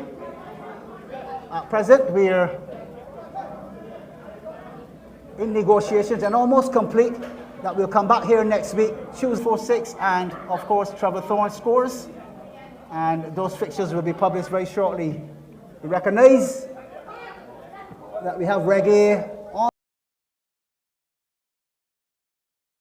and we'll just keep an eye on those things that are happening during the weekend and be able to make a decision, possibly by tomorrow, as to which way we will roll for those weekend games, or perhaps even into next week. The full tournament will finish by the 7th of across the top. It's a defensive header and a decent ball played over the side there, but Alleyn playing very well and intercepting the ball as Bob Moses flags for a Deacons throw. Ball played into the defense to Damien Bobby Walker, formerly of Allerton FC. Ball to Haynes. Haynes takes out one. Heads towards the 18-yard box, looks to float one inside now. Far post ball, left foot cannon! And that one last seen heading towards the fence there on the far side. That particular goal bar is set slightly inside because of the residents on the far side. You don't want to wake up anybody at just about 9:20. We're going to sleep early. And we had to push the field slightly this way, where the ball can be retrieved rather easily from the car park and fairly easily just by those tents that we have on the far side for 16 on our clocks here. And we're still awaiting that very first goal between the yellow of Deacons with Burgess looking to play that one down the line. Jeffrey Williams. Back to Burgess, who floats one inside. A good defensive header. Strong one at that. Up towards the front line. And Messiah is the UWI Blackbirds coach as well. Now turned goalkeeper for the 35s. Jack of all trades. And he can actually play a little of the midfield. 20, in fact, 17 on our clocks in the first half. That's a rising shot. Last seen, headed for the car park. But what we've seen from Alleyn so far, Trevor, is that they haven't been afraid to go route one at certain points in this second half. It was a good bit of hold-up play initially before we saw the shot from Granham just about 30 seconds ago or so. That was good play from them, but it's a very, very keenly contested first half. You'd argue that when the likes of Jeffrey Williams here on the ball right now does manage to get on the ball himself and Burgess, and then you have Jason Hayes motoring down this right side. As you see them in here. Cut past one, past the second man, the right foot shot coming in. And pulling it horribly wide for Deacons is Marcus Best. As they had a couple of bites at the cherry there, Marty. Never really looking convincing to finish. And the score remains 0-0 between Deacons in the yellow and Alleyn School All Scholars in the dark blue. Yeah, but you'd have to argue that maybe Deacons look the ball across the box. As you said, the trap was set already, and the offside is the call in any event. 18 on our clocks here. Yeah, the months and so on are afraid to shoot either, Trev. So interesting game building here. Very interesting game building. The positions they've got themselves in, not able to convert at this stage. Yes, for sure. And a free kick, this one 22 yards out on the left-hand side for Alleyn. Will be delivered with the right foot by Lenny Regis. On to the far post. right back. Regis with a number of goals for the season, Marty. I'm going to give you some statistics in a couple of minutes for the two teams, just to let you see how they actually got here and who's been blazing a trail. That one will be a Alleyn throw. They look to get on the score sheet here at least once before the half is up. The Deacons are going to have a say about it. Of course, they will want to score as well.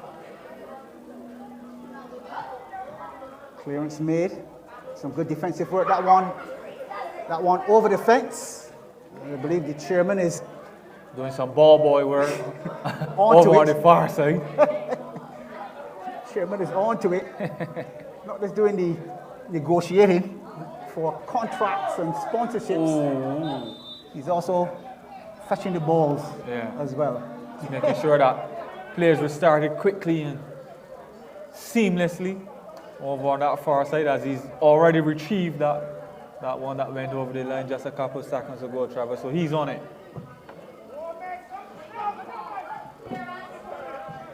Good defensive work. There's Burgess. He doesn't get the cushion that he's looking for, number 17. And the ball over the touchline. Throwing taken from clearance again, made by Best this time. The man with those thick thighs. Chance with the shot. Oh. A scorcher. Sizzling the palms of goalkeeper Paris.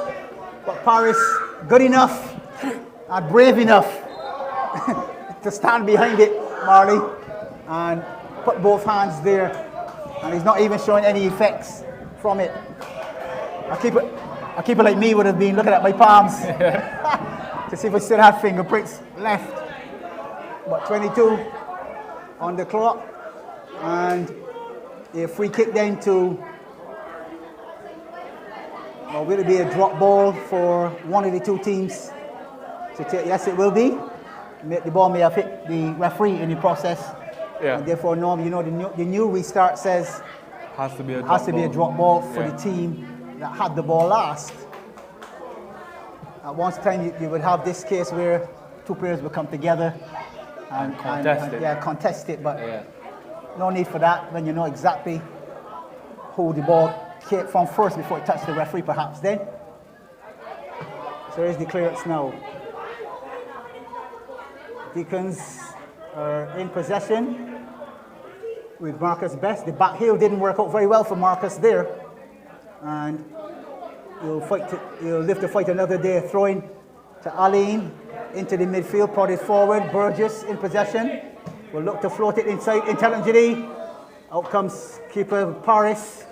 He's very sharp off the mark. I was about to say. Yeah, he reads the game very well, and therefore he doesn't have to save very often. Yeah, he's been very good this first half. Yeah, so good for him. And what he did do when he had to save was brilliant as well. Into that 24th minute we go now, and I said a mistake will cause a goal here because both teams are fairly well focused. Just one lapse in concentration, and the gate will open. Ball prodded backwards towards Stevenson, who's going to defend here. He's given up possession to Burgess. Right foot shot, low, takes the ricochet, and goes off for the corner kick, says referee Martin Dale. 24. Just about a minute to get the all-elusive goal. Well, it looks as though it's Deacons who will be getting it because they're pressing right this very minute. But Alleyn can easily get something here. But Deacons with the resulting corner kick. Into that 25th minute we go now. The final minute plus any time added on from referee Tonya Dean as well. It'll be prodded in, left-footed. 5 men to aim for in the box. Goes near post. And yes, he'll be disgusted with himself for that because David Newton puts it into the side netting rather than into the path of a striker there, Marty. Yeah, he'd be terribly disappointed with himself after that corner kick. Deacons built up a real head of steam just before that corner kick. Had Alleyn under all types of pressure, managed to force the corner. And after that, you know, you're looking for a good delivery coming into the box. The big guys coming up from the back. and would have been hoping to get their heads on a good delivery, but bad delivery in the end there from Newton, and he'll be hoping to have that one back. He has a chance for redemption, does he? No. A little bit too much on that one, Trevor. Out for another corner, yeah, so he might just have that chance for redemption as he's able to deliver a good cross into the box this time, hopefully.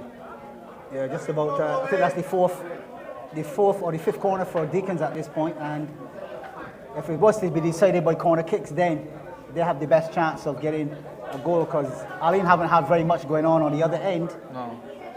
This is a better corner kick, far post ball. It's a good ball. Damien Walcott is the man. He's 6'4" and using his height to great advantage. The floated ball. Any minute now, Damien Bobby Walcott with a superb finish, winning that far post. There's the nod. As decent as you like. The man in yellow and wearing the number 18 for Deacons puts them ahead. Deacons FC 35's 1. Alleyn scored all scorers 0 on 25 plus apiece. Yeah, well, Newton definitely heard us. He took that one personally, Trevor, making sure that he delivered a menacing cross on this occasion.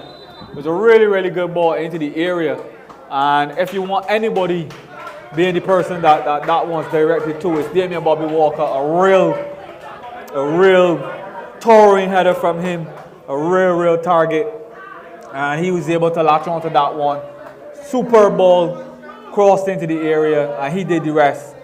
Up and did the correct thing, but into the ground, but downwards, into the back of the net. And you have to argue it's a deserved lead for Deacons going into the half, Trev.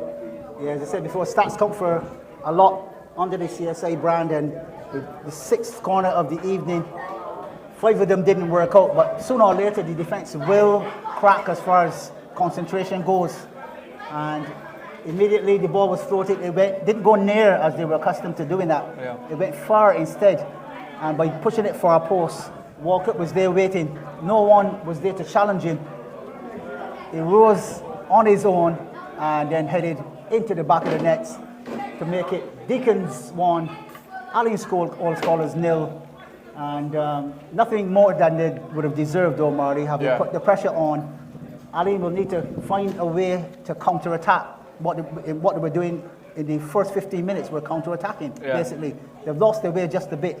What I would suspect is that they would need to get more action from Nicholas Alleyn, the number 6, and Andrew Stevenson, the number 7 that pulls all the strings for them. Haven't been in the last piece of this game here now, and they've gone to sleep just a bit. If they get that going, they will trouble the likes of Ramel Burgess to stay home instead of come prodding forward.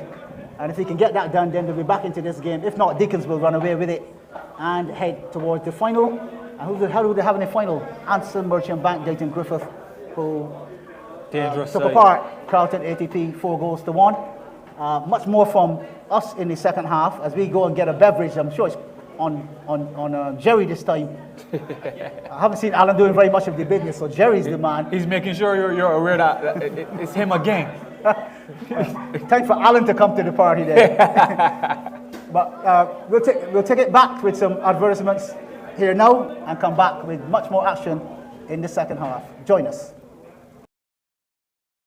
Barbados Tourism Marketing Inc. BTMI, in association with Commutator Sports Incorporated CSI and the Barbados Invitational Masters Football Classic Bimfc, welcomes back the Caribbean's premier international veterans football tournament to the beautiful island of Barbados. Bimfc presents the best of local and overseas veterans footballers in a ding-dong battle, no stopping, table topping, jaw dropping football contest. Don't miss a single penalty kick, flick, free kick, set play, dead ball situation, volley, half volley, hat trick, brace, goal! Follow us on Instagram at BimFC246 or at Trevor Thorne Scores. On Facebook, visit Barbados Invitational Masters Football Classic and find us on our website at www.bdsmfc.org for all tournament details.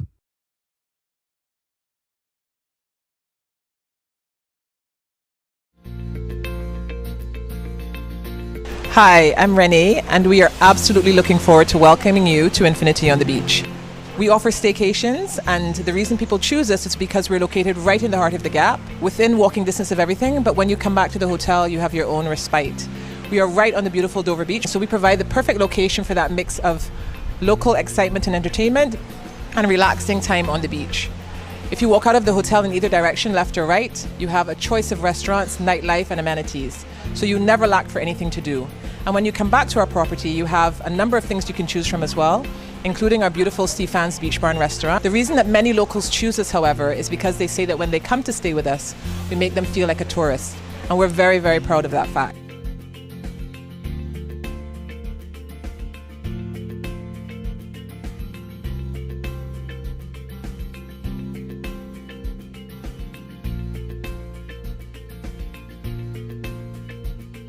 So please, when you're looking for somewhere to spend that relaxing weekend getaway, we invite you to come stay with us at Infinity on the Beach.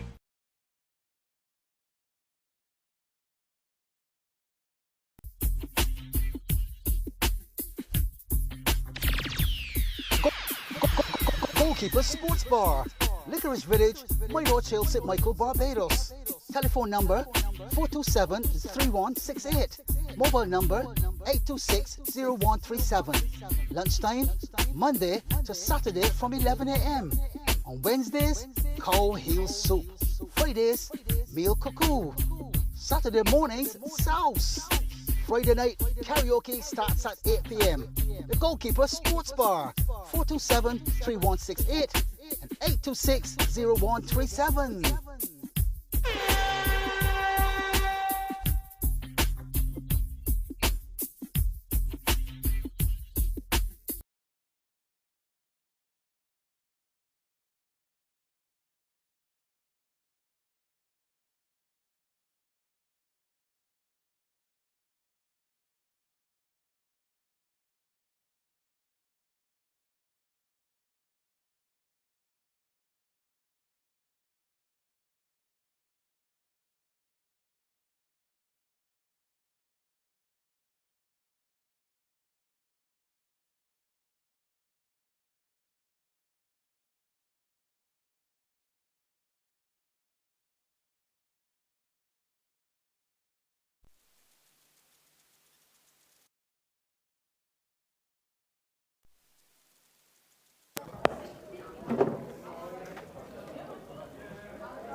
Yeah, we're live and in living colour here at the Coverly Sports Facility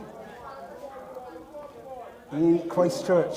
Goal scorer Walcott plays it to the left hand side, and number 24 Rohan Hall with a trusted left foot clears his lines but clears all the way into touch. So second half action here with Deacons kicking from right to left in the second half, and Alleyn School or Scholars going from left to right and needing a goal, Marty. Otherwise, they'll say goodbye to the 2023 Obl-Fit knockout tournament. Remember, it's only the winners that are going through to the final. There'll be no third place in the knockout. The league has all those fancy twists and turns where you can have two semi-finals, a third place playoff, and a final. But in knockout, we just don't have enough time to put it all together, because just now we'll be heading for the international. Shot coming in. Oh! And look. It's the coach. Look at the coach. He says, nonchalantly, I have it. This is not a problem. And he just palmed it down. So that hasn't tested goalkeeper Fabian Messiah. So I'm gonna root for Alleyn to hit a few more pot shots. Let's see if my Messiah can handle the business with more of those coming at him. But that one didn't test him at all. Yeah, but going back to your earlier point, Trevor, for the Alleyn school, they haven't really been able to get their passes knit together. They haven't really been able to get the stuff knit together in transition. So nothing really happening from defense through the midfield into the front line. That's been their main problem. More often than not, they've been going route one, as you kind of see here. with Deacons going route one on that occasion, but Deacons generally have been the ones that's been building up the play and really been smooth in transition. The Alleyn School, if they're not able to get that play knit together a bit better and really get their front men into it, you really can only see one winner here, Trevor. Yeah, well, still haven't quite given up hope for Alleyn, but the midfield has gone to sleep for sure. Here they come now down the left-hand side. This is good stuff, played. good quality. And for their troubles, they got themselves a corner kick. Now we're seeing the complete opposite now. Deacons had all the corner kicks in the first half and eventually scored on 25 minutes. Now Alleyn with a succession of forays down the left and right. This one down the left will float it far side. What I thought was an attacking header turned into an easy defensive clearance. And Alleyn will now float one from defense up towards the attack here. Burgess drags it away.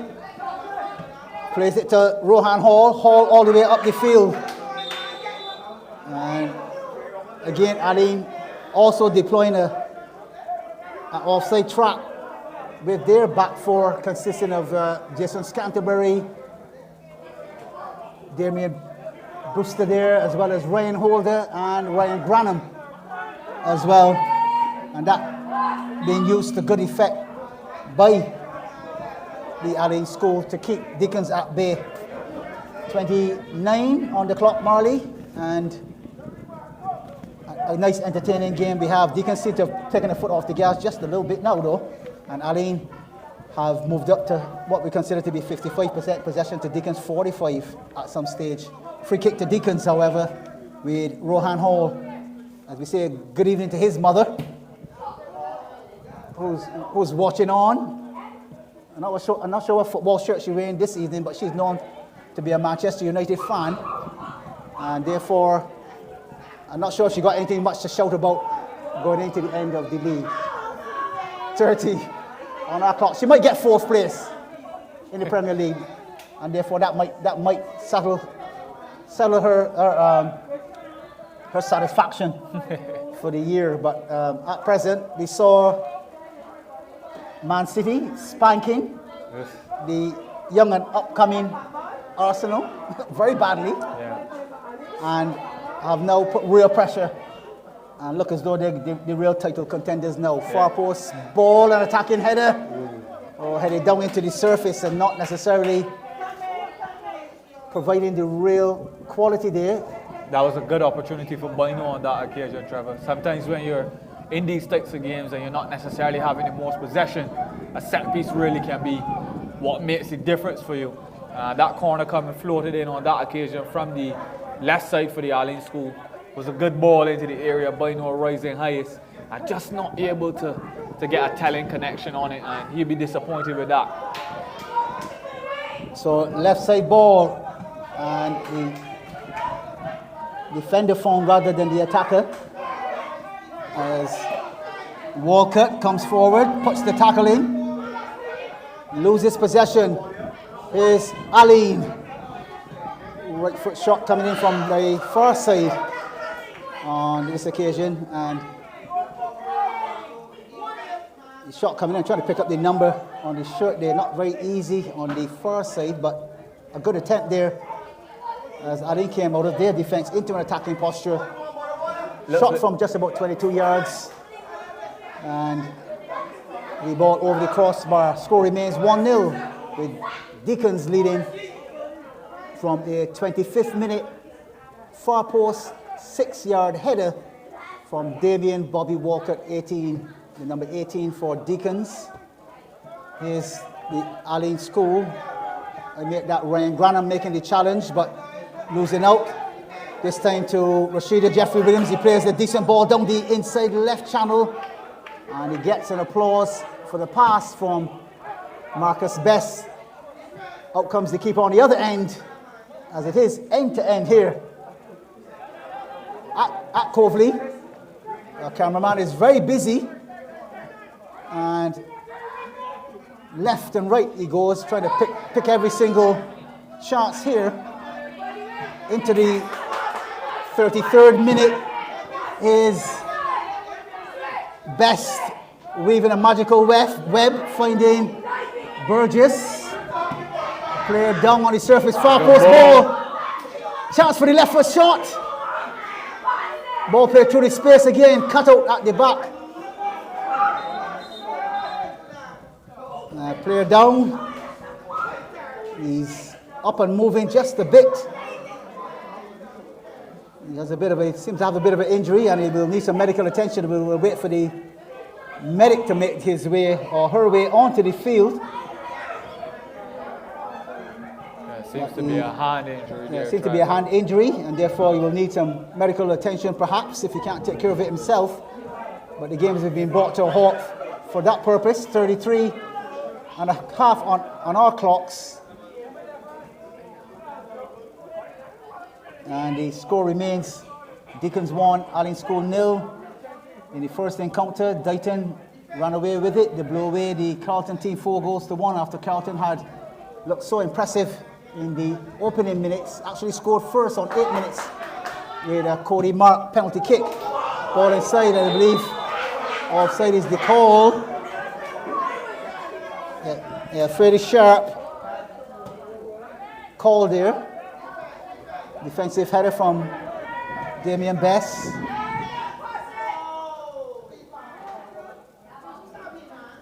And not Damian Bess, sorry, Dwayne Bess, that would be. As the ball is cleared out of defense all the way back to the Alleyn School keeper in Paris. He clears. Is Hall looking to get hold of it. Throwing to Alleyn School. Taken quickly. Finding Hall instead of his own man. Into Burgess, who floats one down the field. Running onto it. Trying to show a clean pair of heels. Dribbles past one. Good pass. Alleyn continue to maintain the control here. Ball down the right. A little flick inside. Looks to get his own pass there. Rohan Hall passes and spins the 180. The challenge coming in for Alleyn School on the Deacons number 2. He goes over in a heap there. And Peter Seeley, some acrobatics there, Marley, but he was fouled in the process. Yeah. In any event. But he's won his team a free kick. Just past the half line on the left-hand side. Burgess will take it, will float a 40-yarder. The clearance by the palm of the keeper, kept alive. He chopped inside. He makes the young lady here that's seated in front of us get up out of her chair. Because she knew that could easily be the finish that she was looking for. But in the end, Hall with the foul. Wearing that number 24. I see he has a fan on the far side, cheering every single tackle that he puts in. I believe if he doesn't keep quiet though, Mari, I believe referee Tanya D will be looking for her to give her a yellow card. So she wants Burgess to step back the 10 yards. And here's Arnold Brathwaite, the player coach, to float one accurately towards the penalty spot area. Burgess in receipt of it. The nice little flick there by Seeley. And the ball cruising right across the fence area and coming right back. That's what trucks are made of. Supposed to take those knocks. That's why we don't purchase the car. we go for those SUVs. Expensive, but good protection, Marley. Great.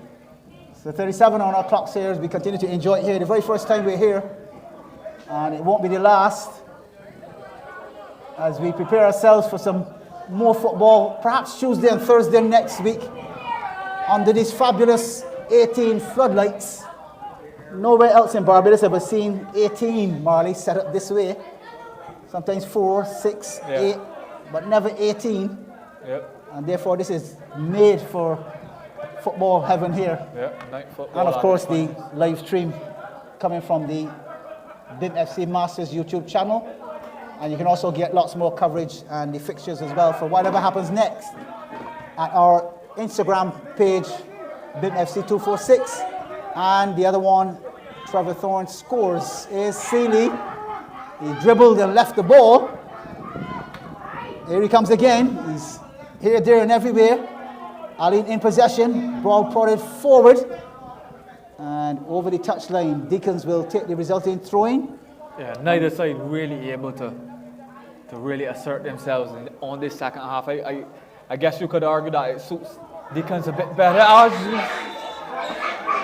That's a penalty, Trevor. Oh, there you have it. Referee Dean pointing to the spot. She took a quick look at the 18-yard box and made sure. And now the perfect chance has presented itself for Alleyn School to come charging back and get an equalizer. Just as I was about to say, neither side being able to assert themselves on this second half, maybe it would be suiting this Deacon side a bit better. Alleyn come roaring back, managing to fashion a penalty there, Trev. Can they get themselves level? So here we have it. Fabian Messiah will be tested now. For sure. He palmed down the last one. I suspect this is going to be a pile driver from 12 yards. 39 on our clock. Steps up, right-footed, shoots, finishes. Oh, yes. A superb shot. He walked into it, Marley. He waltzed into it, and as you can see from the replay, he's very confident. Hands on his hips. Just does a little side step, a little stutter, and then the right foot finish using the inside of the boot and a little bit of instep and swerve. One apiece. That's on classy from 40. Very classy indeed. Alleyn School Old Scholars 1, Deacons FC 35's 1. Match on. Yeah, we got a game on our hands now. Alleyn School, for all the fact that they haven't necessarily been able to get on the ball as much as Deacons would have, they're full of grit, full of endeavor, Trevor. And they're making sure that they fight tooth and nail for every single ball here. Deacons, as we said, haven't really been able to assert the type of authority and influence and control that they would have done in the first half, Trevor. Alleyn School have taken maximum advantage of that. Managed to wriggle their way back into this one. And they're well and truly back in this encounter right here, right now, Trevor. So 40 minutes in. And if you check it, Mari, the number 2s are running things in this business, you know. Here's another number 2 with the right foot shot coming in. Charge down. Rashida Jeffrey Williams floats it over to Burgess. Good control. He fakes left and goes right instead. What past the first man. And Tonya Dean, just 7 yards away, can blow that easily. And good play from Burgess. Burgess goes tumbling. The cameraman last heard saying, "Ooh," doesn't seem to have played the game, you know, Mari. That's not really a hard tackle, you know. Yeah, that's a slight no. I have on a headset. He's screaming "ooh" in the headset, but really, truly, that's not really a tackle. Yeah, the game's gone soft. Right? Yeah, I think we'll get the cameraman playing some football at some point. 42 on our clocks. He'll then feel the pressure. Williams that's not with the the ball. floated ball inside. He trusted number 7. And that one over the touchline. 1 apiece on 42 minutes. And we're heading for 50 minutes. If we're still tied, Marley, we can rub our fingers together because we're going to have 5 penalty kicks each. And if they're still tight after that, then there goes sudden death penalties. And it's pretty early in the 9:54. We're due to vacate the premises for 10:30. So we still have enough time for penalty kicks and all the celebrations and everything else after as well. So, throwing. This one going near post. Walk up with the clearance. Up the field. And played up the field. We now have Michael Harewood wearing the number 20. A former Pinelands man, and a Barbados striker as well. There he is, number 20. He plays 50s for Wilby Royalty. Yeah, And he's playing 35s here, Marley. That's fitness for you. definitely. Again, ball down the line. Walker will have to defend. Instead, he calls for Fabian Messiah to pick it, and he does just that. Ball thrown to this outside to Rohan Hall, who runs out of steam on the near post. Perhaps he needs a plus or a twist or something. Is Burgess. Pass, goal scorer, Caribino. Oh, that one, Tess. Goalkeeper Fabian Messiah. He was in no man's land there. Yeah. He was sleeping at the wheel. He wasn't sure whether to stick or twist on that occasion. He wanted to catch it initially, Trevor, but the flight of it did him in the end, and right at the last second he thought, oh, you know what, maybe I better punch this. So good from him in the end. Managed to keep that one out. If we could just remind you, stand by for Tuesday, Thursday next week. More action here at Coverly for sure.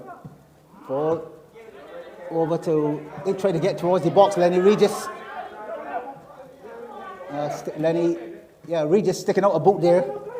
Here's Hayward. Runs into a solid tackle from goal scorer Caribino. Ball tickled the far post. Oh, yes! As I was saying before, the number 2s are running things here. That one dumped the line. Almost given up. Hayward pushing it a little bit far. He took the tackle. The ricochet spun away. Hayward then flicked it inside, and there's the right foot finish. Cool, calm as you like. And he runs away with the celebration on 45 minutes. Deacons are leading 2-1 over Alleyn School Old Scholars. Yeah, late dagger from Deacons. Can the Alleyn School respond, Trev? Well, that one was all Hayward. You said he was playing over 50s as well, Trevor. But he's moving like a man that's playing under 35s at that point, managing to dribble past one, take the tackle, ride the tackle, and then have the awareness and wherewithal to find his man in the middle as well. Nice finish in the end. Deacons 2-1 up. Alleyn School with it all to do once again. They managed to claw themselves level once. Can they do it again here? Alleyn looking good though, Marley. Yeah, that's well played. The passes are coming. The game is really heated up now. Ball coming off of Deacons man last. One. Here comes the meals, Marley. Look out.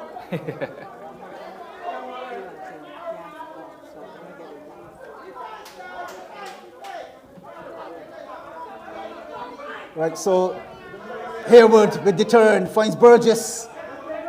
And then the ball trickles over the line. Deacons turning on the style and flair, but just about, if you rewind just about a minute ago, you'll see it was all Alleyn School coming out of their defense with those zigzag 1-2 passes, created the triangles and coming all the way up. So the game ain't over yet, for sure.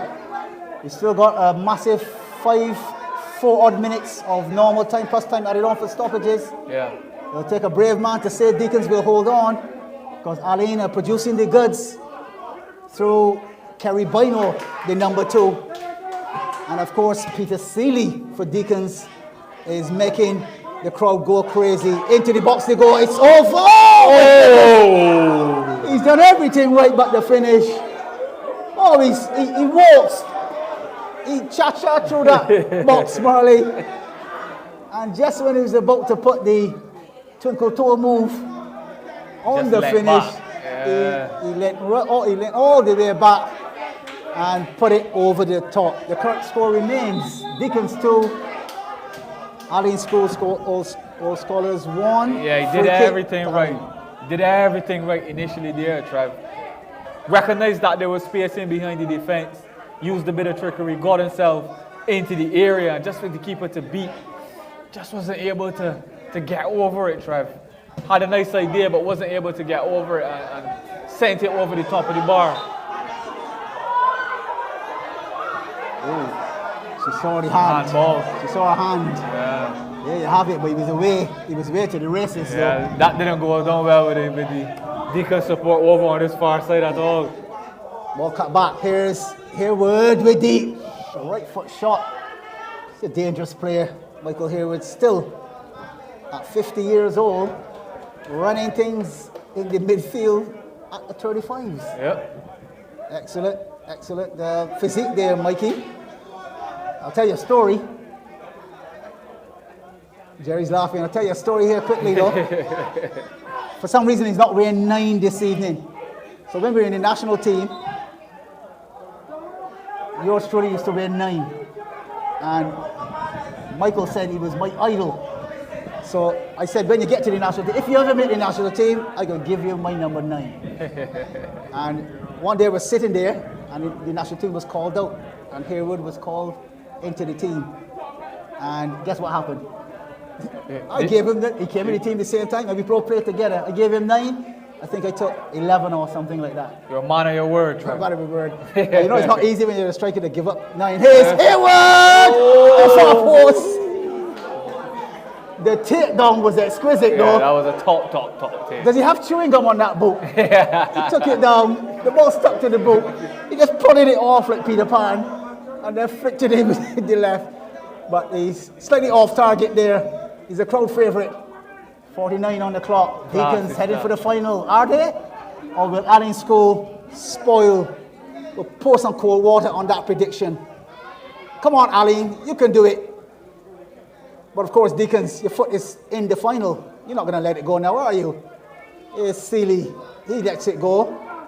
Alleyn coming out of their defence now. Ball pit up into the middle of the midfield. Deacons are all over it again. Here's Rashida Jeffrey with his right foot, left foot. Nothing doing, says the defence. The clearance is made. Out comes Messiah. He distributes, not to the right, but to the left this time. Finds Rohan Hall. Hall getting some instructions from on the bench there. Or is he up in the stands? Here's Harewood. He's under some pressure, flicks it inside. Williams through the space is fouled. And Tonya Dean has seen enough. That will definitely be a yellow card. The game has been fairly physical, but very clean so far. Yeah. But definitely, on that occasion, we saw that Kerry Boyno, I think that is, number 2. Michael Harewood was about to show a clean pair of heels at 50 years old. Yep. Kerry wasn't going to let that happen at all, so he flicked out the right boot and took Harewood out of it. And on comes Anthony Snake Alleyn, the medic, dressed in pink this evening, and he's going to have a look at what's the damage. I don't see him with any magic spray or anything, so I guess his psychological words of advice might just have to suffice. Fix that injury. Yeah. Mind you, it's got to be very good to do that, you know, Marley. He seemed to have spoken very quickly as well, because Williams is back on his feet already. I mean, if you don't have the magic spray or anything to tell a player, You're get good. up. Yeah. You're okay, get up. You're good, and for the player to actually get up and move, that means he has the power of the psychology. Okay? Oh, that's a yellow card as well. Right, he will get the yellow for that because it was a cynical attack. one. Cynical counter-attack too. Yeah. Harewood moving, not moving very fast, but the skill level was there. He dropped the right shoulder, he moved left, and then he moved back right again. So he said, Bino said, I think I need to stick out my right boot and get naughty. And I'm sure of it that Tonya Dean then reached to the top left and started to fidget with that pocket. You know what's coming next. For sure. That has to be the caution. Seeley showing that he's injured. We also have another official who's going to talk to him as well and get him to come off the field. No magic spray or anything at this stage. But a free kick now presented to Deacons, who can finish the game with a spectacular end here at Coverly. Of course, we're here at the Villages at Coverly-Charnocks-Christ Church, Barbados, West Indies in the Caribbean. Final kick of the game, because we got 50 plus a bit. Remember, stand by. We could be back here Tuesday and Thursday next week with more matches. Let's see how the weekend pans out for us. And of course, just reach us on the YouTube channel, Bimfc Masters, as well as the Instagram, Bimfc246, and Instagram page, Trevor Thorne Scores. The results for this one, and of course, any fixtures will be there. Final kicks of this one. The right foot, we play down the right-hand side, the left-hand side. Offside is the call. A nice little move though. Yeah, Marty. it looked to be well worked initially, but just straying on that far side. Sherwood, and he wasn't able to bend his run, but it was a lovely idea from the Deacon side. So someone says defense. They want Damien Walker to clear. Ball into the box. Messiah comes. Walker is there instead. Right foot shot. That one. Last scene headed towards that very beautiful green hedge there. Made for stopping balls, Marley. Yeah. Certainly looks as though the Deacons team are going to jump for joy very, very shortly, unless there's something special coming from our friends at Alleyn School. As we take a quick hop, step, and a jump to see if we can find a little something to show you that for Deacons in their league positioning, they would have lost to Mavericks 1-0. They bounced back with a 3-0 default win over the same Alleyn School earlier. They then trounced the Deighton Griffith 4-2. Deacons 3-1 over Alleyn, and then a 3-0 victory over Carlton-ATP. Alleyn School in their league positioning would have had 3 losses. 2-0 loss to Alleyn, a 3-0 defeat to Alleyn.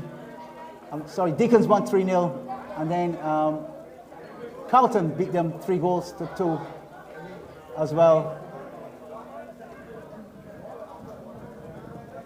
And they then bounced back with a draw, Marty. Deighton Griffith 0, Alleyn 0. Then a 4-3 victory over Mavericks. And then into the knockout round, they would have gotten over Alleyn FC as well. Alleyn shorter numbers on that occasion to get here. And now this evening, they've gone down 2-1 against Deacons. The final then will be Deighton Griffith Old Scholars.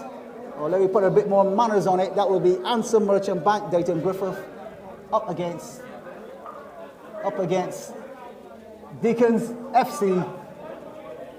Coming perhaps, I believe, next week, Tuesday or Thursday.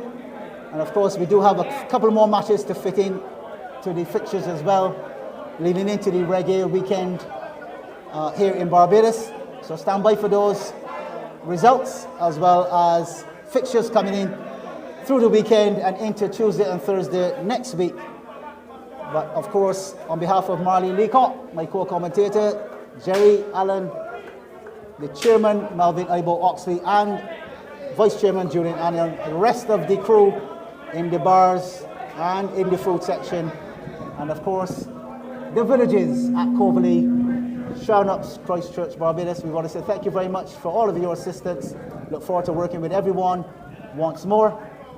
And with that, we want to say a pleasant evening to one and all, with the classified results then, which would be Deighton Griffith 4, Carlton-ATP 1, and in the final game of the evening, second semi-final, Deacons 2, Alleyn School All Scholars 1. The finals then will be Deighton Griffith All Scholars against Deacons, coming to you very shortly in the coming days. From yours truly, Trevor Thorne. We say a pleasant evening, and thank you very much to our referees as well for this evening.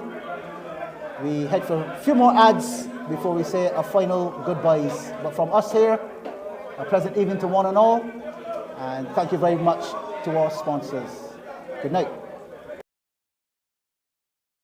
Barbados Tourism Marketing Inc. BTMI, in association with Commentator Sports Incorporated CSI and the Barbados Invitational Masters Football Classic Bimfc, welcomes back the Caribbean's premier international veterans football tournament to the beautiful island of Barbados. Bimfc presents the best of local and overseas veterans footballers in a ding-dong battle, no-stopping, table-topping, jaw-dropping football contest. Don't miss a single penalty kick, flick, free kick, set play, dead ball situation, volley, half volley, hat-trick, brace, goal! Follow us on Instagram at Bimfc246 or at Trevor Thorne Scores.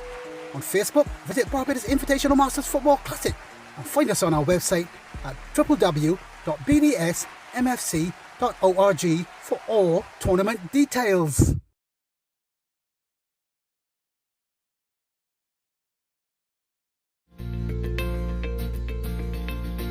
Hi, I'm Renee, and we are absolutely looking forward to welcoming you to Infinity on the Beach. We offer staycations, and the reason people choose us is because we're located right in the heart of the Gap, within walking distance of everything, but when you come back to the hotel, you have your own respite.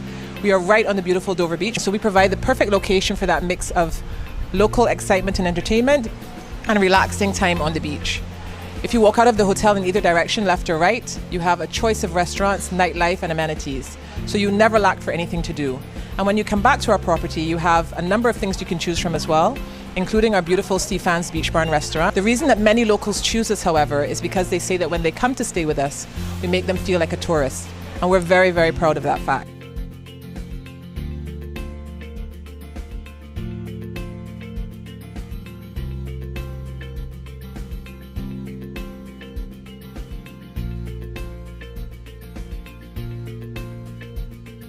So please, when you're looking for somewhere to spend that relaxing weekend getaway, we invite you to come stay with us at Infinity on the Beach.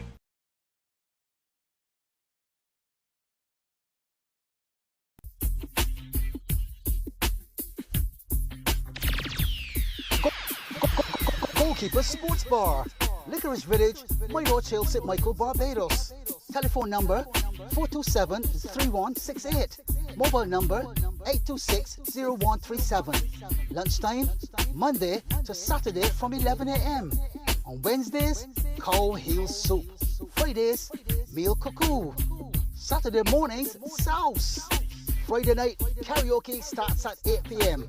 The Goalkeeper Sports Bar, 427-3168 and 826-0137.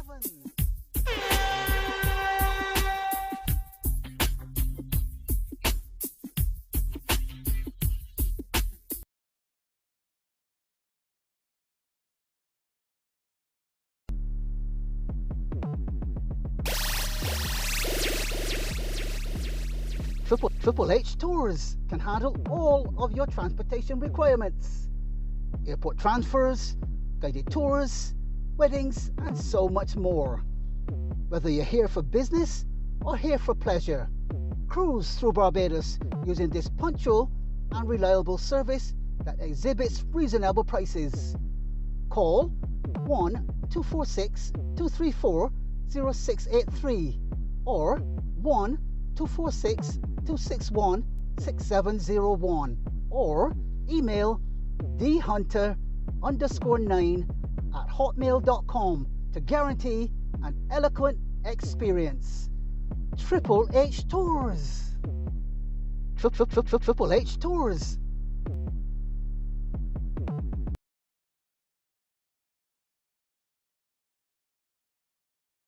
Visit Ayers Meat Shop today for all your poultry, pork, beef, lamb, and fish needs. Located in the Aberdeen Jones Building, Gall Hill, Christ Church. You can purchase premium meat cuts specifically to suit your needs at unbeatable prices.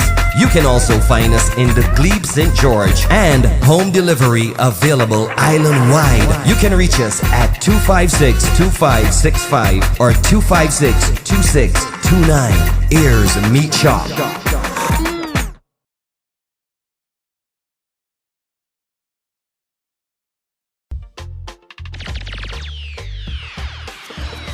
Scotty's Car Rentals. New cars, low prices. 7-seaters, Jeeps, small cars, and mid-sized sedans. From as low as 78 Barbados dollars daily. Special conditions apply. They offer free pickup and delivery. Fully loaded vehicles, visitor rental permits, comprehensively insured, GPS available, and ask about our leasing program. Find us at Lodge Hill, St. Michael, Barbados. Telephone number 246-243-4653 or 246-230-5850. Go to our website at www.scottdeals.biz. Our email address is kkscott@hotmail.com. And and on Facebook with Scotty's Cheap Car Rentals. Visa and MasterCards accepted. Scotty's Car Rentals. New cars, low prices.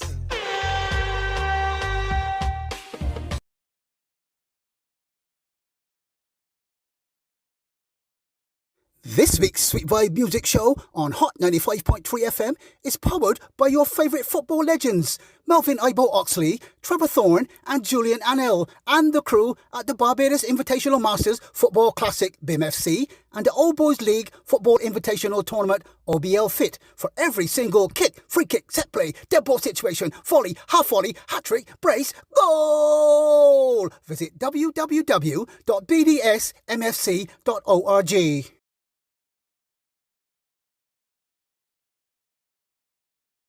The Barbados Invitational Masters Football Classic Bimfc invites you to the Caribbean's premier international veterans football tournament on the beautiful island of Barbados. Combine sightseeing, sun, sea, sand, surf, and of course fabulous football. Whitsun weekend, Friday 26th through Monday 29th May 2023. Follow us on Instagram at BimFC246 or at Trevor Thorne Scores. On Facebook, visit Barbados Invitational Masters Football Classic. Our YouTube channel is BimFC Masters and find us on our website at www.bdsmfc.org for all tournament details. The Barbados Tourism Marketing Inc. BTMI, in association with Commentator Sports Incorporated CSI and the Barbados Invitational Masters Football Classic BimFC, welcomes back the Caribbean's premier international veterans football tournament to the beautiful island of Barbados. Bimfc presents the best of local and overseas veterans footballers in a ding-dong battle, no stopping, table-topping, jaw-dropping football contest. Don't miss a single penalty kick, flick, free kick, set play, dead ball situation, volley, half volley, hat-trick, brace, goal! Follow us on Instagram at BimFC246 or at Trevor Thorne Scores. On Facebook, visit Barbados Invitational Masters Football Classic and find us on our website at www.bdsmfc.org for all tournament details.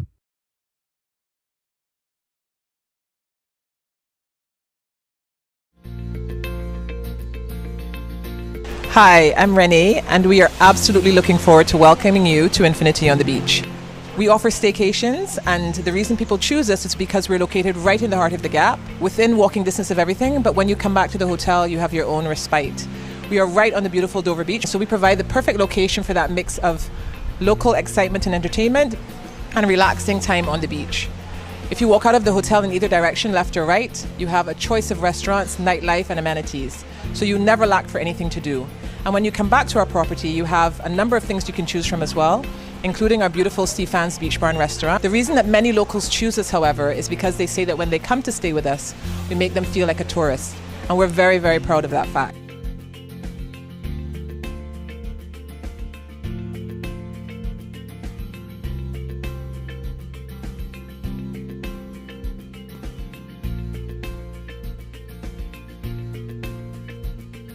So please, when you're looking for somewhere to spend that relaxing weekend getaway, we invite you to come stay with us at Infinity on the Beach.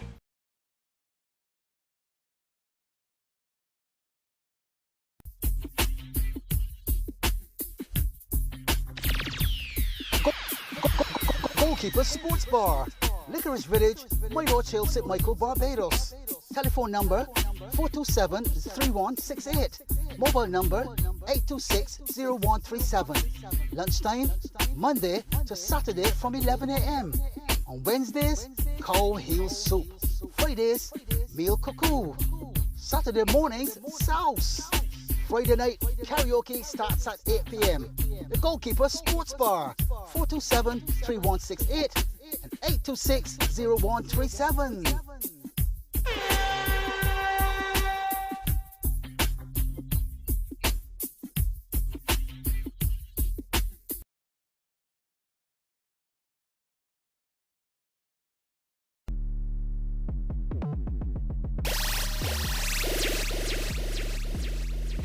Triple H Tours can handle all of your transportation requirements. Airport transfers, guided tours, weddings, and so much more. Whether you're here for business or here for pleasure, cruise through Barbados using this punctual and reliable service that exhibits reasonable prices. Call 1-246-234-0683 or 1-246-261-6701 or email dhunter_9@hotmail.com to guarantee an eloquent experience. Triple H Tours.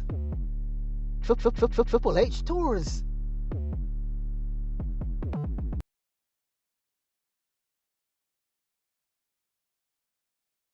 Visit Ayers Meat Shop today for all your poultry, pork, beef, lamb, and fish needs. Located in the Aberdeen Jones Building, Gall Hill Christ Church, you can purchase premium meat cuts specifically to suit your needs at unbeatable prices. You can also find us in the Glebe St. George and home delivery available island-wide. You can reach us at 256-2565 or 256-2629. Ayers Meat Shop.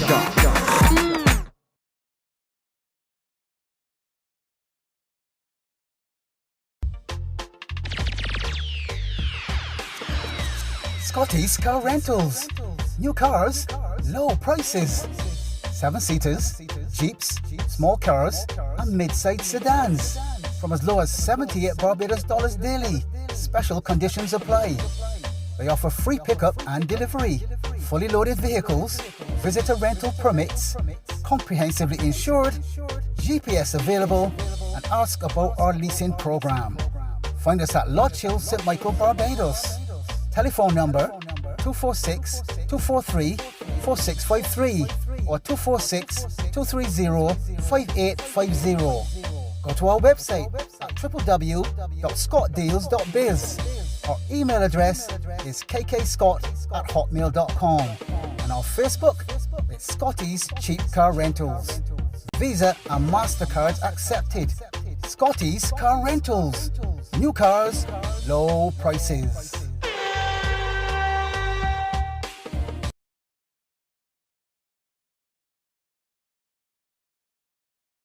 This week's Sweet Vibe Music Show on Hot 95.3 FM is powered by your favourite football legends, Melvin Ibo Oxley, Trevor Thorne and Julian Annell, and the crew at the Barbados Invitational Masters Football Classic Bimfc and the Old Boys League Football Invitational Tournament Obl-Fit for every single kick, free kick, set play, dead ball situation, volley, half volley, hat-trick, brace, goal! Visit www.bdsmfc.org.